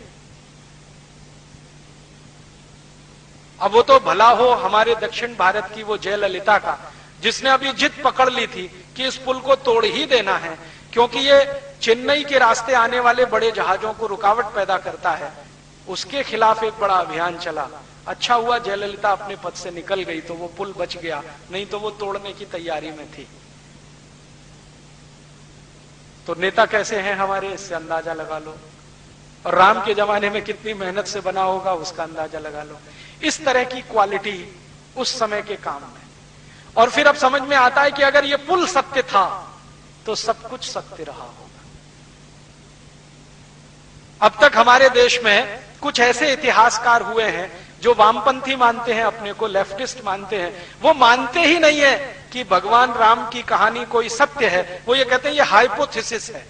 हाइपोथेसिस माने कल्पना में गढ़ी गई है। हाँ, अभी भी वो यही मानते हैं कि काल्पनिक है। और अभी ये जो पुल का हो जाना और उसके समय का वही निकल के आना जो राम का समय है, अब ये सिद्ध कर देता है कि ये सत्य है, इसमें काल्पनिकता कुछ नहीं। और अगर इसी विषय पर आगे हम खोज करें तो बहुत कुछ ऐसा निकल आएगा, क्योंकि वैज्ञानिकों ने अब ये माना है कि ये पुल नीचे जो गया है इसके साथ पूरी सभ्यता नीचे गई होगी। सब कुछ नीचे चला जाता है कि नहीं? हो सकता है भगवान श्री राम के जाने के बाद और आज तक 20 85 सुनामी आए हो और ये नीचे जाता गया जाता गया जाता गया और आज 40-50 किलोमीटर नीचे स्थिर हो गया। और वो पुल अकेला ही नहीं गया होगा, हो सकता है लंका चली गई हो उसके साथ पूरी की पूरी नीचे। द्वारका के बारे में तो वैज्ञानिकों ने सिद्ध ही कर दिया है कि जी पूरी द्वारका तो चली ही गई थी, जो अभी भी मिलती है समुद्र के नीचे। तो हो सकता है लंका भी चली गई हो, क्योंकि सुनामी आने के पहले तो मेरी भी कल्पना काम नहीं करती थी कि ये नीचे गई कैसे होगी। लेकिन जो सुनामी में मैंने मेरी आंखों से देखा है, 20-20 मंजिल बिल्डिंग नीचे चली गई, तो ये भी चला गया होगा। और पता नहीं पिछले इतने लाख वर्षों में कितने बार सुनामी आई है, कोई कैलकुलेशन नहीं है, तो उसमें गया होगा। अब उस डूबी हुई सभ्यता पर कोई काम करे, कुछ करोड़ों रुपए के बजट इस पर निकले, तो और भी बहुत कुछ निकल आएगा। क्योंकि ये पुल अकेले में नहीं है, इस पुल की कई विशेषताएं हैं। नल और नील को राम पूछ रहे हैं कंब रामायण में कि तुमने पुल निर्माण की जो डिजाइन बनाई है जरा मुझे दिखाओ। तो नल नील कहते हैं कि डिजाइन हमने जो बनाई है वो हम आपको जरूर स्पष्ट करेंगे कि ये क्या डिजाइन है। तो वो कह रहे हैं कि इस पर से अपनी सेना तो जाएगी, दुश्मन की सेना इस पर से इधर नहीं आ पाएगी, ऐसा डिजाइन हमने बनाया। अपनी सेना तो जाएगी, दुश्मन की सेना इधर नहीं आ पाएगी। तो राम पूछते हैं इसमें क्या ऐसी खास बात है, दुश्मन की सेना नहीं आ पाएगी, हमारी चली जाएगी। तो कहते हैं अपनी सेना में ज्यादातर बंदर है और बंदर वजन में बहुत हल्के होते हैं और इनके शरीर का सारा वजन पैरों पे नहीं आता है, 4 पैरों पे आता है, वो डिस्ट्रीब्यूट हो जाता है। इसलिए इनका जाना तो आसान है। और रावण की सेना में सब 2 पाए हैं, हमारी सेना में सब 4 पाए हैं। तो ये जो 4 पाए हैं इनका चला जाना बहुत आसान है। ये 2 पाए अगर आए तो ये पुल डुबो देगा उनको, ये पक्का है, हमने ऐसी डिजाइन की है। इतना माइक्रो लेवल का कैलकुलेशन करके डिजाइन की है। मैं इंजीनियरिंग का विद्यार्थी हूं इसलिए इस बात को समझ सकता हूं कि 4 पायों का जो वजन होता है वो जब डिस्ट्रीब्यूट होता है और 2 पायों का जो वजन होता है जब डिस्ट्रीब्यूट होता है तो धरती पर भार 2 पाए का ज्यादा होता है, 4 पाए का बहुत कम होता है। और बंदर दुनिया में अद्भुत 4 पाया है जिसका वजन सबसे कम पड़ता है। बंदर के अलावा जितने 4 पाए हैं, जैसे शेर है, चीता है, बब्बर शेर है, भालू है, इनका वजन बहुत बहुत है, कई गुना ज्यादा है। तो आप कहेंगे बंदर का साइज भी तो कम है। बंदर के साइज के जितने 4 पाए हैं उनका भी वजन धरती पे बहुत पड़ता है, बंदर अकेले का नहीं पड़ता। क्यों?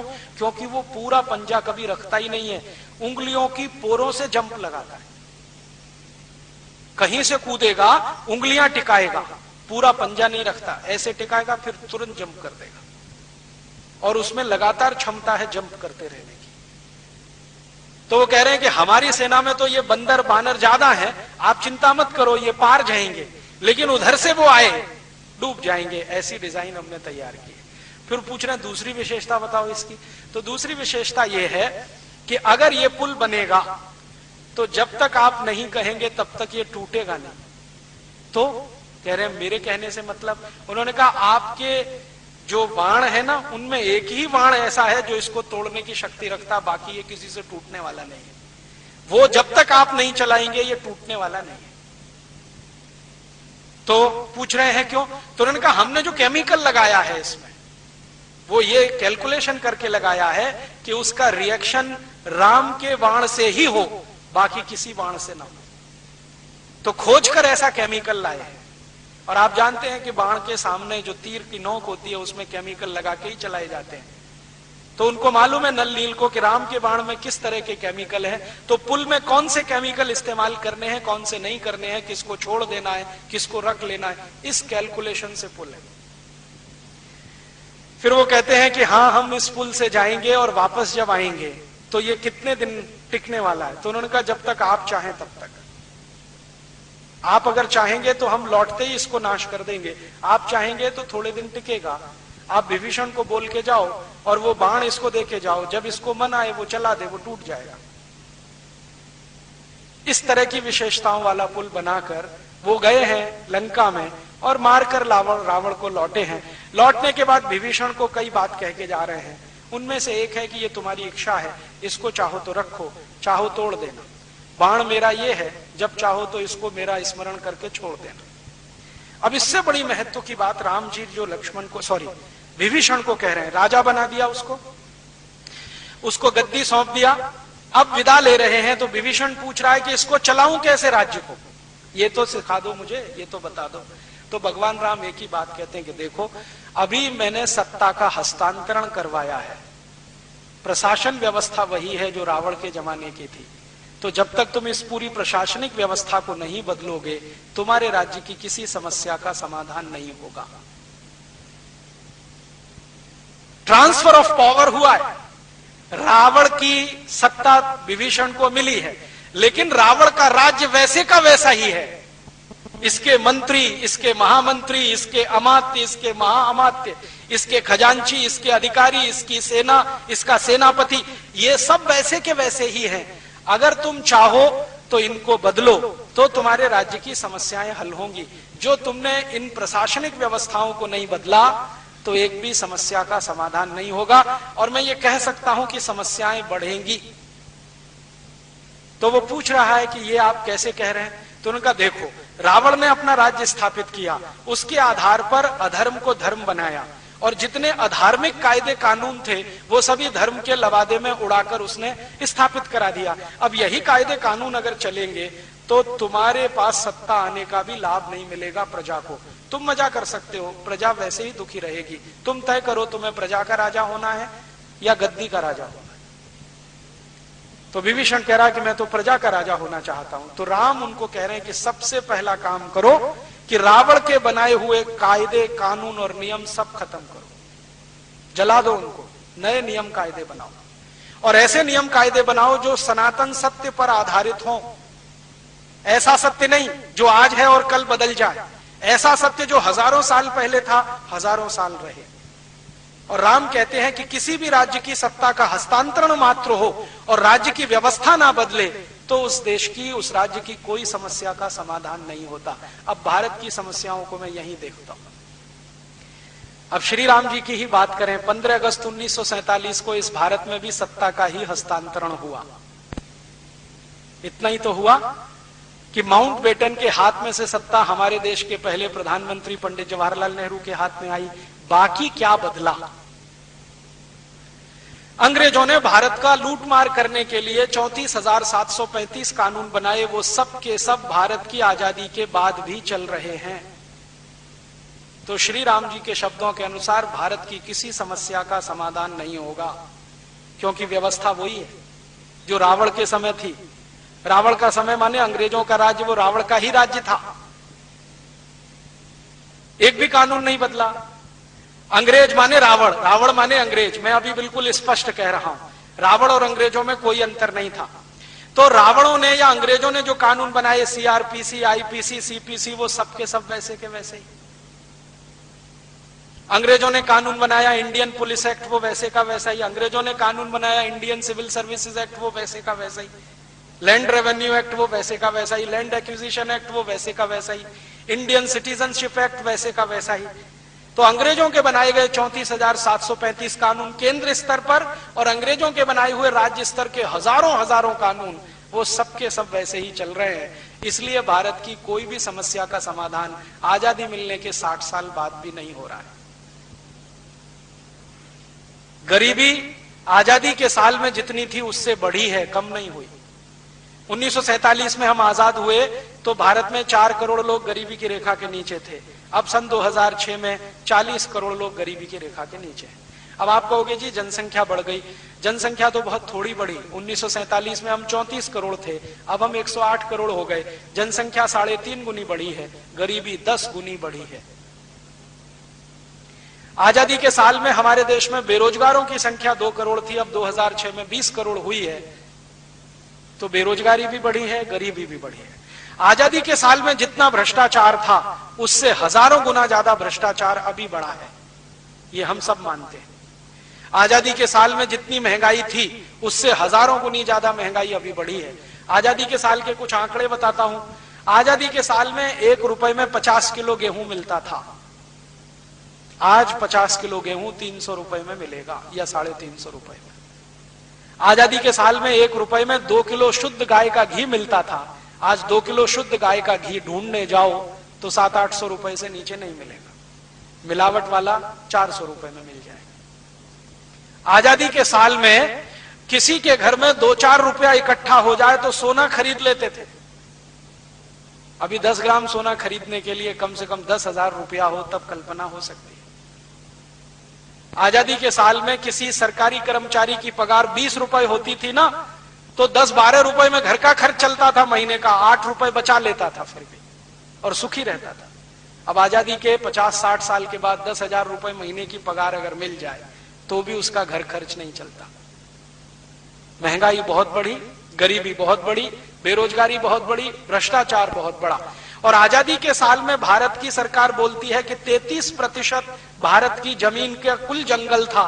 अब आजादी के 60 साल के बाद 70% जमीन पर ही जंगल रह गया। 17%, माने लगभग आधे जंगल खत्म हो गए आजादी के बाद। ये सच्चाई के साथ कि भारत में इंडियन फॉरेस्ट एक्ट है, फिर भी जंगल साफ होते चले जा रहे हैं।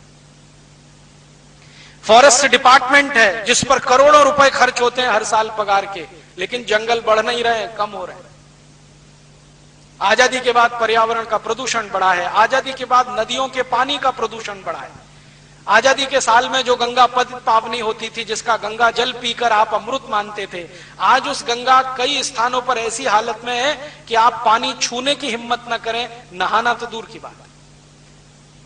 गंगा को इतना मैला कर दिया। जमुना तो इतनी मैली हो गई है कि कीचड़ ही कीचड़ दिखाई देता है, पानी ही नहीं है जमुना में। नदियों का नाश हुआ है, समुद्रों का नाश हुआ है। आजादी के साल में भारत में लगभग 6.5 लाख तालाब और तलैया थे, आज आजादी के 60 साल के बाद उसमें आधे से ज्यादा बंद हो गए हैं, या सरकारों ने उनकी जमीन एक्वायर करके उन पे बिल्डिंगें बना दी, या लैंड माफिया वाले लोगों के हाथ में वो तालाब चले गए। किसी भी शहर में देखो, एक भी समस्या हल नहीं हो रही है, हर समस्या का बढ़ता ही जा रहा है स्वरूप और प्रारूप। तो शायद श्री राम जी जो विभीषण को कह रहे हैं कि देखो, सत्ता हस्तांतरण मात्र से किसी राज्य की समस्या का समाधान नहीं होता, व्यवस्था बदलनी चाहिए, तब राज्य की समस्याएं हल होती हैं। हम भारतवासियों ने श्री राम जी से अगर इतना ही सीख लिया होता कि सत्ता हस्तांतरण ही नहीं है, व्यवस्था भी बदलो, तो शायद भारत की समस्याओं का समाधान 60 साल में हो गया होता। और अब श्री राम जी की कथा पढ़ के बार बार मुझे ये स्पष्ट हो गया है कि भारत की कोई भी समस्या का समाधान करना है तो सत्ता बदलने से नहीं होगा, व्यवस्था बदलने से होगा। हम एक पार्टी को चुनकर लाएं, उसको हटाकर दूसरी को बिठाएं, दूसरी को हटाकर तीसरी को बिठाएं, तीसरी से चौथी को लाएं, कुछ होने वाला नहीं। बड़े बड़े महान लोगों को प्रधानमंत्री बनाएं, कुछ होने वाला नहीं। जब तक व्यवस्था नहीं बदलेगी, कितना ही अच्छा कोई प्रधानमंत्री आप बिठा दो, उसमें से कुछ निकलना नहीं है। क्योंकि ये मैंने नहीं कहा, लाखों साल पहले श्री राम जी बोलकर गए विभीषण को कि देखो यही होता है। तो अब राम राज्य की बात अगर हम करें कि राम का राज्य स्थापित करना है, तो पहला ही सूत्र शुरू होगा कि भारत का व्यवस्था परिवर्तन करना होगा, तब भारत में राम राज्य आएगा। नहीं तो ये रावण राज्य ही चलता जाएगा जो अंग्रेजों ने चलाया था, अब वही काले अंग्रेज चलाएंगे, इतना ही अंतर है। पहले गोरे अंग्रेज चलाते थे, अब काले अंग्रेज, रावण राज्य तो वही चल रहा है। अभी इसके बाद आखिर में मैं श्री राम जी की कथा के एक ऐसे अंश पे आता हूं जो बीच का अंश है, लेकिन मैंने जानबूझ के अंत के लिए रखा उसको। राम जी की कथा में एक स्थान पर ऐसा है कि जब वो वन चले गए और उनके पिताजी का स्वर्गवास हो गया, तो उनके छोटे भाई भरत राम जी के पास आए और उनको कहें कि चलो भाई वापस आपकी गद्दी आप संभालो, पिताजी का स्वर्गवास हो गया है। तो राम और भरत का संवाद है, और मेरा मानना यह है कि भारत की सभी राम कथाओं का सबसे केंद्रीय स्थान अगर कोई है तो राम भरत संवाद है। इसमें आप सब कुछ समझ सकते हैं, पूरी दुनिया, पूरा ब्रह्मांड, पूरी व्यवस्थाएं सब इसी में समाहित है। भरत राम का संवाद अगर रामचरितमानस में पढ़ना हो तो अयोध्या कांड में है, वाल्मीकि रामायण में पढ़ना हो वहां भी है, रघुवंशम जो कालिदास की सबसे सुंदरतम कृति है उसमें एक सर्ग है, 12वें नंबर का सर्ग, उसमें भरत राम संवाद है। और 12वें सर्ग का एक उपसर्ग है जिसको श्री कालिदास ने नाम दिया है कश्चित सर्ग। अद्भुत है, कंबन रामायण में बहुत विस्तार से है, कालिदास का रघुवंशम उसमें बहुत विस्तार से है, रामचरितमानस में थोड़ा संक्षेप में है, वाल्मीकि रामायण में भी थोड़ा विस्तार है। ये जो सर्ग है अद्भुत है। मैं मानता हूं राम कथा का इससे अच्छा कोई दूसरा वो नहीं है, हिस्सा नहीं है।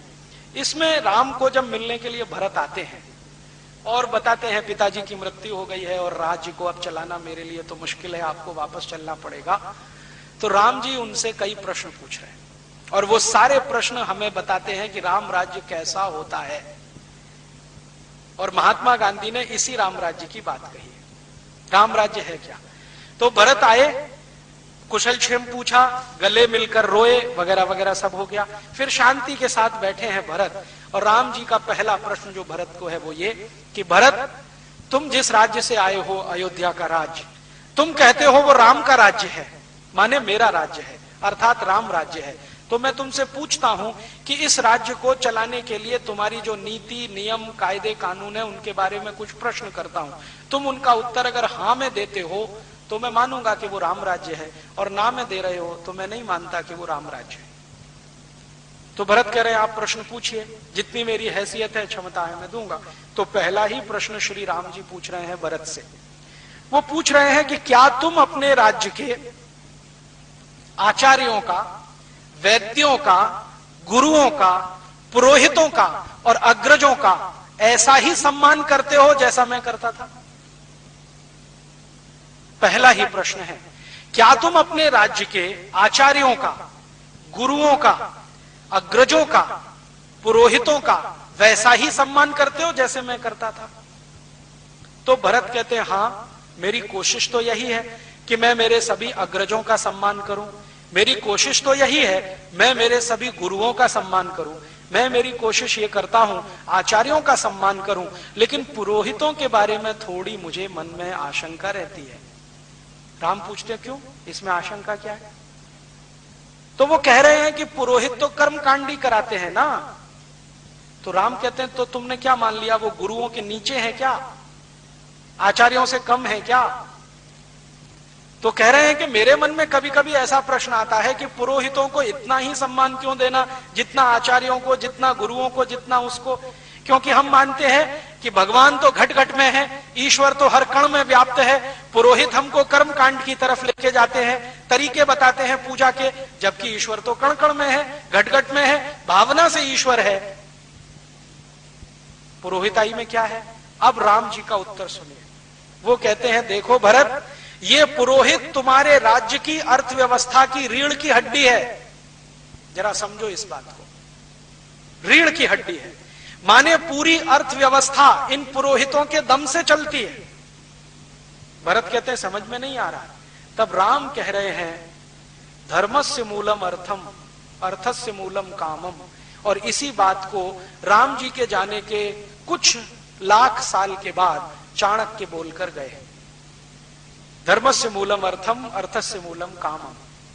पहले मुझे ऐसा लगता था, जब तक मैंने कंब रामायण नहीं पढ़ी और ये रघुवंशम नहीं पढ़ा, तो मैं मानता था कि धर्मस्य मूलम अर्थम, अर्थस्य मूलम कामम, इसके मूल प्रणेता चाणक्य हैं, जो बड़े अर्थशास्त्री रहे इस देश में।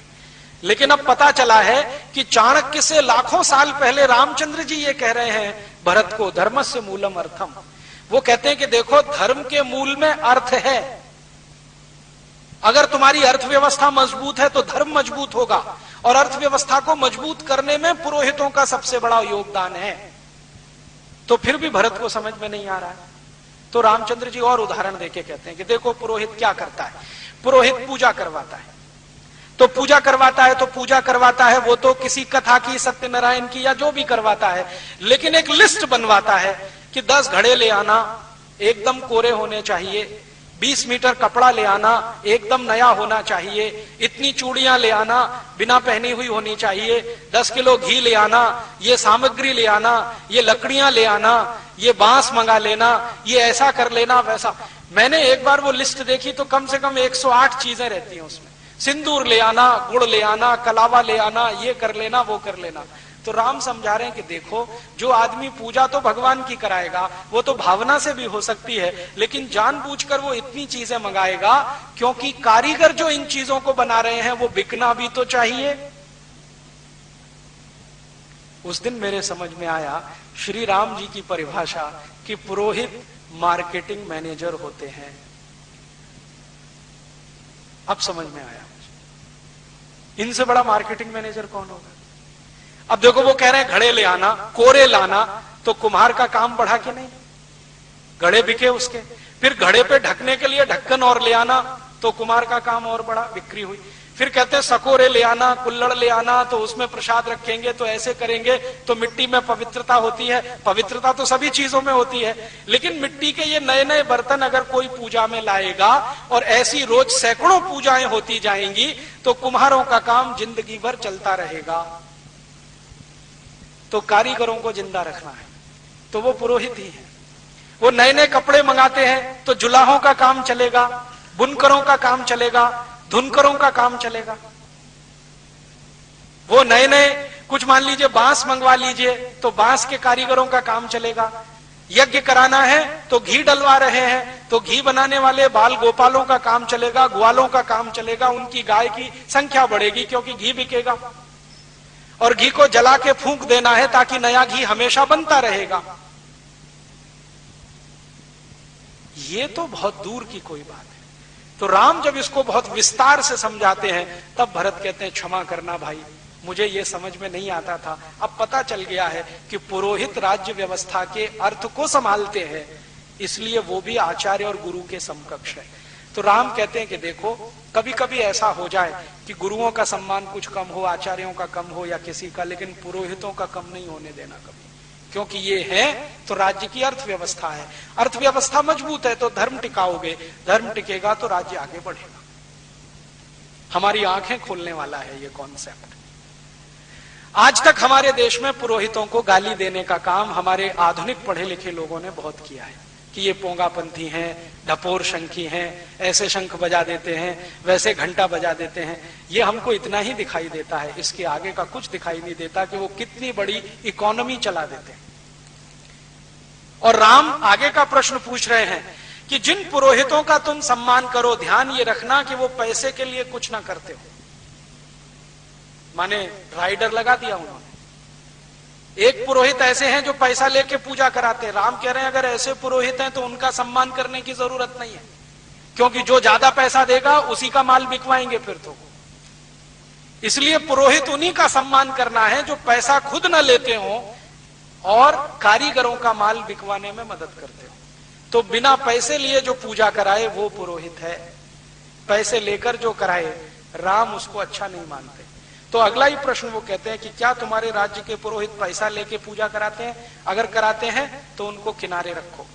तो भरत कह रहे हैं कि हाँ, मैं अभी लौटकर ऐसी ही व्यवस्था करूंगा कि वो बिना पैसे की पूजा कराएं। तो राम कहते हैं कि पुरोहित को तो, अब वो पुरोहित के लिए कह रहे हैं, पुरोहित को तो जिस घर में पूजा करानी है वहां का पानी भी ग्रहण नहीं करना चाहिए, क्योंकि जो बड़ा काम वो करने जा रहा है अगर उस घर का पानी ही पीने लगे, खाना ही खाने लगे तो लालच भाव आएगा और वो अपनी पुरोहिताई से च्युत हो जाएगा। अब जरा इसको समझें थोड़े विस्तार में कि पुरोहित अगर पूजा करवाने वाले के घर खाना ना खाए, पानी ना पिए, अंग्रेजों ने इसी को प्रचार किया कि ये छुआछूत मचाते हैं, पानी भी नहीं पीते उसके घर का। मूर्ख अंग्रेजों को पता नहीं था कि वो श्री राम की कही हुई बात का पालन करते हैं, जिसके घर पूजा करानी है उसके घर पानी भी नहीं पीना, पानी कहीं और जाके पीना। अंग्रेजों ने इसको छुआछूत से जोड़ दिया और हिंदुस्तान के कुछ मूर्ख इतिहासकारों ने उस पर पुस्तकों की पुस्तकें लिख डाली कि ये तो छुआछूत मचाते हैं, ये तो गरीबों के घर का पानी नहीं पीते, ये तो नीची जाति और ऊंची जाति करते रहते। वो नीची ऊंची जाति का प्रश्न नहीं था, जिनके घर पूजा करानी है वो कोई भी जाति का हो, कोई भी संप्रदाय का हो, वहां पानी नहीं पीना है, भोजन ग्रहण नहीं करना है, दक्षिणा नहीं लेनी है, प्रसाद नहीं लेना है, ये श्री राम बोलकर गए, तो उनका पालन करते हैं। फिर आगे का प्रश्न वो पूछते हैं, भरत तुम सुबह ब्रह्म मुहूर्त में उठते हो? कहते हैं हाँ उठता हूं। फिर वही काम करते हो जो मैं करता था? प्रजा के बीच में जाते हो, वहां जाके उनका दुख दर्द सुनते हो, उनका हालचाल लेके आते हो, लौट कर आकर अपने मंत्रिमंडल की मीटिंग बुला के उसमें बहस करते हो कि नहीं करते हो? तो भरत कहते हैं कि हाँ मैं नियमित रूप से करता हूं, लेकिन कोई कोई दिन प्रमाद आ जाता है और मैं सुबह नहीं उठ पाता हूं, क्योंकि मेरे पुराने कुछ संस्कार हैं जो नाना के यहां से आए हैं, तो उनके चलते कभी कभी होता है। तो राम कहते हैं कि ऐसे राजा को प्रमाद करना ठीक नहीं है। अब तुम राजा हो, सुबह ब्रह्म मुहूर्त में उठना और बिना किसी कॉमा फुल स्टॉप के अवरोध के राजा को प्रजा के बीच में जाना, दुख दर्द सुनना। तो वो कहते हैं कि तब तुम राम राज्य के अधिकारी हो। तो राम राज्य की परिभाषा है कि राजा हमेशा प्रजा के बीच में सुबह सुबह जाए। भारत का कौन सा प्रधानमंत्री जाता है कोई जो रोज प्रजा के बीच में जाए और उनका दुख दर्द सुन के आए? गलती से कभी हेलीकॉप्टर में बैठ के आ जाता है बाढ़ राहत का काम देखने के लिए, जो दिखाई नहीं देगा इतनी ऊंचाई से। हाँ, अभी मैंने सुना कि राजस्थान में 100 साल का रिकॉर्ड टूटा है बाढ़ का। तो यहां के जो राजा है ना, मुख्यमंत्री कहना चाहिए राजा, वो हेलीकॉप्टर में बैठ के ऐसे ऐसे स्थानों पर गए जहां बाढ़ ही नहीं आई थी। तो पत्रकार को पूछा गया, भाई तुम भी तो बैठे थे मुख्यमंत्री के साथ? तो उसने कहा बैठा तो था, तो तुमने क्यों नहीं बताया? तो उन्होंने कहा जो बताने के लिए कहा गया उतना ही बताया। तो क्यों गए थे ऐसे इलाके में? तो मजा करने के लिए गए, बाढ़ राहत तो दूर है। तो हमारे मंत्री महोदय, मुख्यमंत्री महोदय, प्रधानमंत्री महोदय, राज्यपाल महोदय प्रजा के बीच में तो नहीं जाते, उड़न खटोले पे बैठे रहते हैं, कहीं घूम टहल के चक्कर लगा के आ जाते हैं। बाढ़ राहत का काम होता रहता है, साल भर ऐसे ही चलता रहता है। राम कहते हैं कि राजा को हमेशा प्रजा के बीच में सुबह ब्रह्म मुहूर्त में उठ के जाना चाहिए। कौन प्रधानमंत्री ब्रह्म मुहूर्त में उठता है हिंदुस्तान का? पता नहीं कितने प्रधानमंत्री हैं जो रात भर दारू पीते हैं, सवेरे उठने का तो प्रश्न ही नहीं है। ब्रह्म मुहूर्त में कैसे जाएंगे लोगों के बीच में? कितने मुख्यमंत्री हैं जो दारू में ही डूबे रहते हैं। फिर वो आगे का प्रश्न पूछ रहे हैं कि तुम्हारे जो एडवाइजर हैं उनमें से किस पर भरोसा करते हो, जो पैसे लेकर काम करते हैं या जो अवैतनिक सेवाएं देते हैं? एडवाइजर दो तरह के, एक तो ऐसे जिनको आप पगार देते हैं राजा की तरफ से, एक ऐसे जो बिना पगार के। तो भरत कहते हैं कि मैं तो ज्यादा भरोसा उन पर करता हूं जो बिना पगार के होते हैं, तो उनका वही सही सलाह देंगे। जो तुमसे धन लेंगे, संपत्ति लेंगे, वो तुम्हारा मूड देखेंगे, तुम क्या चाहते हो वही बोलेंगे। तो आजकल तो हमारे देश में कोई प्रधानमंत्री अवैतनिक सलाहकार रखता नहीं है, सब वैतनिक सलाहकार हैं। मंत्रियों की सुविधाएं सभी सलाहकारों को हैं, तो प्रधानमंत्री को वो ऐसी ही सलाह देते हैं जो प्रधानमंत्री चाहते हैं, वैसे ही देश चलता रहता है। फिर राम जी आगे कह रहे हैं कि जब तुम मंत्रिमंडल की बैठक करते हो तो कोई मंत्री ऐसा तो नहीं कि जो अंदर की बातें बाहर जाके बोलता हो। तो भरत कह रहे हैं कि नहीं, मेरे राज्य में मंत्रिमंडल में तो कोई ऐसा नहीं है। तो राम कहते हैं ध्यान रखना, अगर मंत्रिमंडल की अंदर की बातें बाहर गई तो राज्य तुम्हारा टिकेगा नहीं। आज जरा देख लो, हमारे हिंदुस्तान में कैबिनेट की मीटिंग चल रही होती है, अंदर से कोई आ जाता है और न्यूज़पेपर वालों को बाइट देके चला जाता है कि अंदर ये हो रहा है। फटाक से खबर अगले दिन हेडलाइंस में आ जाती है। फिर सब एक दूसरे पे आरोप लगाते हैं, खबर कहां से लीक हुई हमें नहीं मालूम जी। अभी वो देखा नटवर सिंह का केस, वो पाठक कमेटी की रिपोर्ट लीक हो गई, प्रधानमंत्री कहते हैं मैंने नहीं की, मंत्रिमंडल के लोग कहते हैं मैंने नहीं की, फिर हो कैसे गई लीक? तो राम कहते हैं कि अंदर के कोई फैसले बाहर लीक अगर होते हैं तो ऐसे मंत्रियों को रखना नहीं, तुरंत निकाल के बाहर करना। फिर आगे वो पूछते हैं कि तुम जब भी कोई योजना बनाते हो तो धन की व्यवस्था कैसे करते हो? क्या प्रजा के ऊपर नए टैक्स लगाते हो, नए कर लगाते हो, या अपने राज्य का फालतू खर्च कम करके उससे योजना बनाते हो? तो भरत कह रहे हैं कि मैं कोशिश करता हूं कि मेरे राज्य के फालतू खर्चे कम करूं और उसी से प्रजा के भलाई के काम करूं। नए टैक्स लगाने में मुझे विश्वास नहीं है, क्योंकि आप मानते हो कि ज्यादा टैक्स अच्छे नहीं है। तो राम कहते हैं टैक्स उतना ही की सरकार 12-13 टैक्स लेती थी, आजादी के 60 साल में अब 63 टैक्स हो चुके हैं, और फिर भी वित्त मंत्री का पेट नहीं भरता। हर समय कहते हैं और टैक्स लाओ और टैक्स लाओ। हर दिन उनका स्टेटमेंट रहता है ज्यादा से ज्यादा लोगों को इनकम टैक्स के नेट में फंसाओ, ज्यादा से ज्यादा लोग। 7,50,000 करोड़ रुपए हम हर साल टैक्स में भरते हैं, फिर भी सरकार का पेट नहीं भरता। राम जी कहते हैं कि फालतू खर्चे कम करो, उससे प्रजा का विकास करो। आज की सरकार के 90% खर्चे फालतू खर्चे हैं, ये सरकार खुद कहती है। हमारी सरकार ने एक शब्द विकसित किया है, non planned expenditure, unplanned expenditure, ये सब फालतू खर्चे हैं। फालतू खर्चे माने प्रधानमंत्री की पगार, प्रधानमंत्री का वेतन, प्रधानमंत्री के मंत्रिमंडल का वेतन, राष्ट्रपति का, मुख्यमंत्रियों का, राज्यपालों का, सरकारी अधिकारियों का, कर्मचारियों का, जिससे विकास का कोई काम नहीं होता। यह है अनप्लान्ड एक्सपेंडिचर। हमारी सरकार के कुल खर्चे का 90% यही खर्चा है, मात्र 10% प्लान्ड एक्सपेंडिचर है। राम जी इसको उल्टा कह रहे हैं, वो भरत को कह रहे हैं कि 10% खर्चा तो तुम्हारा अपना होना चाहिए सरकार का, 90% प्रजा के ऊपर खर्च होना चाहिए। अब श्री राम जी की कल्पना में मैं बजट बना रहा हूं, राम राज्य का बजट, और अगले साल आपको उस पर बात करूंगा कैसा बजट होना चाहिए, जिसमें 10% खर्चा फालतू का हो, सरकार पर हो, 90% खर्चा विकास का हो, तो बजट कैसा होना चाहिए। और वो कह रहे हैं तो बजट तो होता ही होगा, ऐसा तो नहीं है कि उनके राज्य में बजट नहीं होता होगा। तब समझ में आएगा कि राम राज्य का बजट कैसा होता है। फिर वो कहते हैं कि तुम्हारी जो सुरक्षा व्यवस्था का खर्च है वो तुम्हारे कुल खर्चे से 15% के ज्यादा नहीं होना चाहिए, अधिक से अधिक जब इमरजेंसी हो, और कम से कम 5% रहना चाहिए। फिर वो आगे कह रहे हैं कि तुम तुम्हारे राज्य के अधिकारी और मंत्रियों में क्वालिटी देखते हो या चापलूसी, गुण देखते हो या उनकी चापलूसी। वो तुम्हारे आगे पीछे हाँ जी हाँ जी हाँ जी हाँ जी करते घूमते रहे, ऐसे लोगों को मंत्री बनाते हो, या जो तुम्हारी गलत को गलत कहें, सही को सही कहें और तुम्हें सही राय दे, ऐसे लोगों को मंत्री बनाते हो। तो भरत कहते हैं हाँ मैं कोशिश तो करता हूं, बिना चापलूसी करने वालों को ही मंत्री बनाऊं। फिर वो आगे पूछ रहे हैं तुम्हारे राज्य में भ्रष्टाचार कितना है। तो भरत कह रहे हैं मेरे राज्य का कुल खर्चा उसका मुश्किल से 1% या उससे कम भ्रष्टाचार है।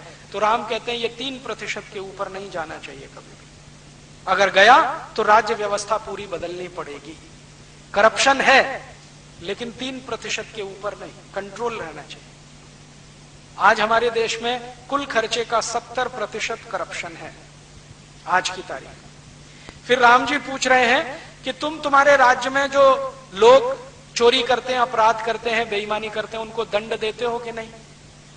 तो भरत कहते हैं दंड तो देता हूं लेकिन जेल में देता हूं। तो राम कहते हैं दंड जेल में नहीं, दंड खुले में मिलना चाहिए, मुकदमा जेल में चलना चाहिए। वो कह रहे हैं कि जिसको भी दंड दो खुले में दो, ताकि प्रजा को मालूम हो कि इस बेईमानी का, इस चोरी का ये दंड है। दंड खुले में दो, मुकदमा जेल में चलाओ। अभी यहां क्या होता है? दंड जेल में होता है, मुकदमा खुले में चलता है। माने राम राज्य का बिल्कुल उल्टा है, रावण राज्य का हिसाब है। फिर राम पूछ रहे हैं कि तुम प्रजा से सुझाव मांगते हो अपने बारे में, अपने राज्य की नीतियों के बारे में, प्रजा क्या कहती है? तो वो कहते हैं हाँ, नियमित रूप से सुझाव लेता हूं। तो राम कहते हैं ठीक है। फिर वो पूछ रहे हैं कि तुम्हारे मंत्रियों का ज्यादा समय प्रमाद में, मनोरंजन में और मौज मजे में तो नहीं बीतता? तो राम को भरत कह रहे नहीं बीतता, मेरे सब मंत्री मेहनत से काम करते हैं, कोई मनोरंजन नहीं करता, कोई मौज मजा नहीं लेता। तो उन्होंने कहा ये आपके लिए नहीं है, मजा और मनोरंजन प्रजा के लिए है, राजा को नहीं करना। फिर वो आज हमारे यहाँ क्या होता है, प्रधानमंत्री महीने महीने भर की छुट्टी पे चले गए साहब, यूरोप के प्रवास पे, राष्ट्रपति चले गए, मुख्यमंत्री चले गए, राज्यपाल चले गए। राम जी बोलकर गए कि राजा नहीं कर सकता ये काम, प्रजा करे तो ठीक है, राजा तो कर ही नहीं सकता, सोच भी नहीं सकता। फिर वो आगे प्रश्न पूछ रहे हैं कि क्या तुम्हारी सेना तुम्हारे पूरे अधिकार में है? हाँ। क्या तुम्हारी सेना तुम्हारे सब आदेशों को मानती है? हाँ। क्या सेना में तुम्हारे यहां कोई विद्रोह तो नहीं है? नहीं है। तो फिर तुम निश्चिंत हो सकते हो। फिर वो कहते हैं कि सेना में जो सैनिक वीरता दिखाते हैं उनको तुम पुरस्कृत करते हो कि नहीं? हाँ करता हूं। तो ये दूसरों के लिए अच्छा है। फिर वो पूछ रहे हैं कि तुम जब कोई फैसला लेते हो तो तुम्हारे सब मंत्री एकमत होते हैं कि नहीं, आम राय होती है कि नहीं? तो भरत कह रहा है कि नहीं, कभी कभी ऐसा भी होता है कि 50 मंत्री एक तरफ होते हैं, 51 एक तरफ होते हैं, या 49 एक तरफ, 51 एक तरफ, तो मैं 51 वालों की बात मान लेता हूं। तो राम कहते हैं ये अच्छा नहीं है, सबको एक राय होना चाहिए, तभी तुम्हारा राज्य ज्यादा दिन टिकेगा। माने 49-51 का राम जी ने रिजेक्ट किया है फॉर्मूला, और हमारी संसद इसी पे चल रही है। जो 51 कह दे वो कानून, जो 49 ना कहे वो कानून नहीं, चाहे वो कितना ही सत्य हो। अभी संसद में ज्यादा सांसदों ने कहा वेतन भत्ते बढ़ाओ, तो बढ़ा दिया 15 मिनट में। कुछ माइनॉरिटी में थे जिन्होंने मना किया, उनकी किसी ने सुना नहीं। राम जी कहते हैं ये मेजॉरिटी माइनॉरिटी नहीं, एक राय होनी चाहिए, आम राय होनी चाहिए, और जब तक आम राय नहीं बने तब तक फैसला मत करो। बार बार बैठो, बार बार बैठो, बार बार बैठो। हमारे यहां डेमोक्रेसी के सारे प्रिंसिपल तो श्री राम जी तय करके चले गए। अब ये हमारा दुर्भाग्य है कि हमने उनको देखा नहीं। रघुवंशम में पूरे सारे प्रिंसिपल हैं। हमारी सरकार ने अंग्रेजों की नकल करके पार्लियामेंट्री डेमोक्रेसी लाया। जो श्री राम जी के राम राज्य की डेमोक्रेसी ले आई होती तो सभी शहीदों की आत्मा को श्रद्धांजलि हो गई होती।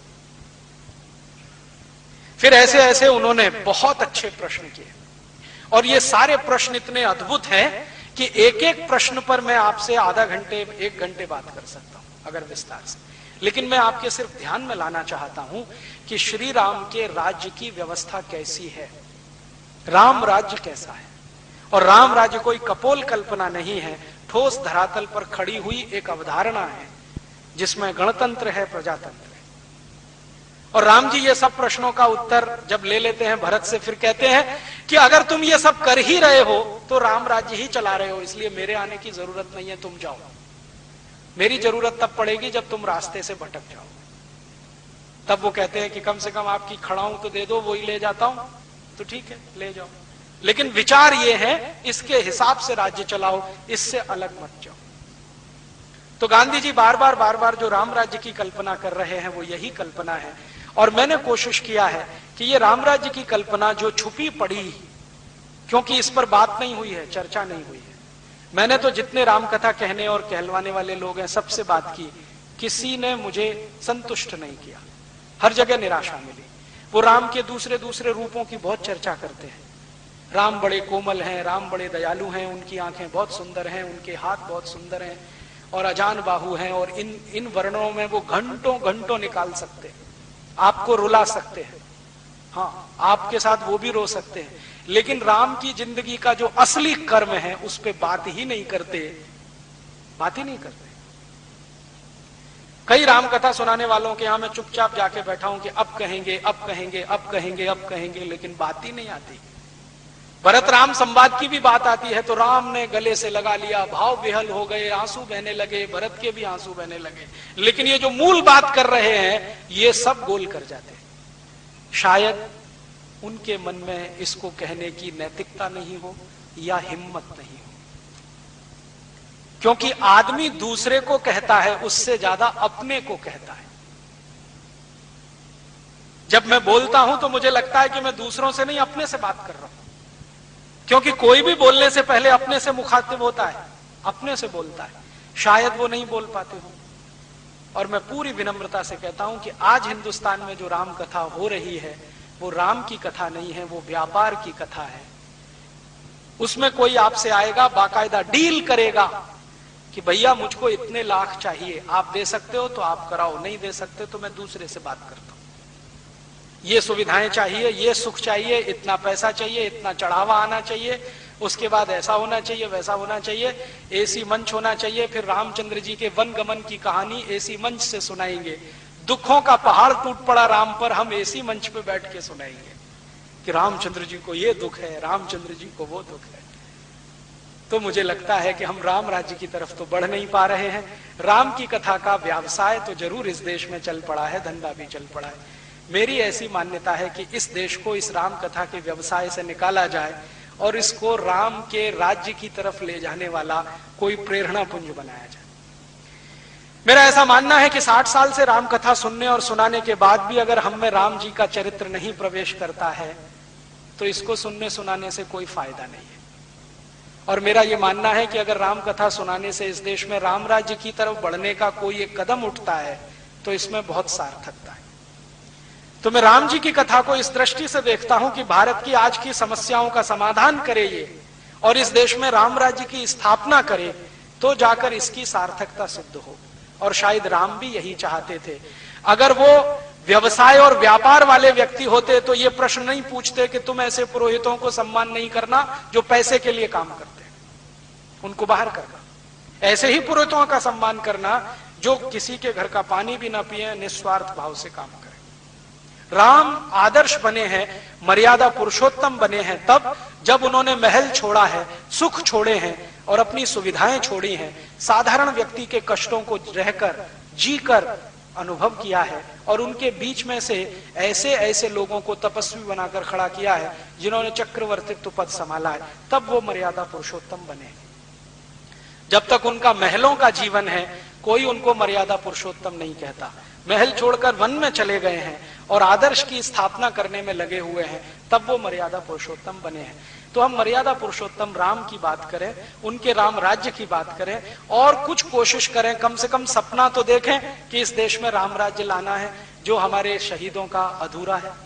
गांधी जी तो कहते थे कि आजादी के बाद कुछ करना है तो राम राज्य ही लाना है। तो मैं मानता हूं कि हम सब मिलकर अगर इस राम राज्य को लाने में थोड़ा भी लग जाएं तो कोई मुश्किल नहीं है कि अगले 3, 4, 5 वर्षों में ये राम राज्य नहीं आ जाएगा। और इस देश के हर नेता से, प्रधानमंत्री से, मुख्यमंत्री से, राज्यपाल से एक ही प्रश्न पूछे, तुम राम राज्य के लिए कर क्या रहे हो? राम जी कहते हैं कि 10% खर्चा फालतू, 90% विकास का तुम कर रहे हो। नहीं कर रहे हो तो छोड़ दो कुर्सी, हम किसी ऐसे को लाएंगे जो राम राज्य स्थापित करने में मदद करेंगे। तो मैं मानता हूं कि इसको एक अभियान के रूप में चलाना है। हम लोग कोशिश कर रहे हैं एक स्वदेशी अभियान इस देश में चलाने की, लेकिन एक अभियान ऐसा भी चले जो राम राज्य की स्थापना इस देश में कराए। ऐसी भावना के साथ आपको सबको धन्यवाद देता हूं। राम जी की आखिरी बात कहते हुए खत्म करता हूं जो कभी भूलिए मत। जब विभीषण को राम जी राजा बना रहे हैं और सोने की लंका विभीषण को सौंप कर जा रहे हैं तो विभीषण उनको कहते हैं कि आप यहीं रह सकते हैं, मैं आपके नीचे काम कर सकता हूं, कोई मुझे तकलीफ नहीं है, आप सम्राट रहें, राजा रहें, मैं आपके नीचे रहूं। तब राम जी कहते हैं जननी जन्मभूमश्च स्वर्गादपि गरीयसी, कि मेरी जो मातृभूमि है वो स्वर्ग से भी महान है, इसलिए मुझे लौटना तो मातृभूमि में है। तुम्हारी ये सोने की लंका तुमको मुबारक है, मेरे लिए तो ये मिट्टी के समान है, मेरी तो मातृभूमि स्वर्ग से भी महान है। ये बात हम कभी ना भूलें। श्री राम जी की ये बात हमारे हृदय में रहे कि हमारी मातृभूमि स्वर्ग से भी महान है। अमेरिका, यूरोप, चाहे जितनी बड़ी सोने की लंकाएं हों, वो हमारे लिए मिट्टी की धूल के बराबर हैं। अगर ये बात हमको समझ में आ जाए श्री राम जी की, तो हिंदुस्तान से गए हुए 2 करोड़ एनआरआईज एक क्षण में अमेरिका, यूरोप छोड़ देंगे और उनकी बुद्धि और पैसे का सारा उपयोग इस देश के विकास के लिए हो जाएगा और ये देश सच में सोने की चिड़िया बन जाएगा। ऐसी भावना के साथ आप सबको प्रणाम करता हूं और श्री राम आपको ऐसी प्रेरणा दें कि हम सब मिलकर उनके राज्य की स्थापना करने में लग जाएं। भावना के साथ आप सबका आभार, बहुत धन्यवाद। कल शाम को इसी स्थान पर 7 बजे मैं एक व्याख्यान और देने वाला हूं, भारत और यूरोप, भारत की सभ्यता, यूरोप की सभ्यता, भारत की संस्कृति, यूरोप की संस्कृति, दोनों में क्या अंतर है, दोनों की भिन्नताएं क्या हैं। हम उनकी नकल नहीं कर सकते, वो हमारी नकल नहीं कर सकते, करेंगे तो दोनों डूब जाएंगे। इसलिए हर देश की सभ्यता और संस्कृति विशिष्ट होती है। तो भारत की संस्कृति की क्या विशेषताएं हैं, सभ्यता की क्या महानताएं हैं, यूरोप की क्या विशेषताएं हैं, दोनों ठीक से समझें, फिर कौन सा हमारे लिए अनुकरणीय है उस रास्ते पर चले। क्योंकि आज पढ़े लिखे लोगों ने अंधभक्ति दिखाना शुरू किया है अमेरिका और यूरोप का, बिना सोचे सोचे उनकी सभ्यता के गुण गाना शुरू किया है। मुझे लगता है कि एक बार हम उनको ठीक से समझ लें और समझ बन गई तो क्या छोड़ना है क्या रखना है वो हम तय कर पाएंगे। कल शाम को 7 बजे यही व्याख्यान होगा, इसी स्थान पर होगा। आप आएं और अपने साथ अपने इष्ट मित्रों को भी लाएं, ऐसी भावना है। हम लोग सारे देश में ये अभियान चलाते हैं। इस अभियान के लिए बहुत सारा साहित्य हमने प्रकाशित किया है, बाहर एक स्टॉल पर लगा हुआ है, आप लेंगे तो हमें खुशी होगी, क्योंकि वो साहित्य की बिक्री से जो पैसा आता है उसी से ये सारे काम में हम लगे रहते हैं। धन्यवाद।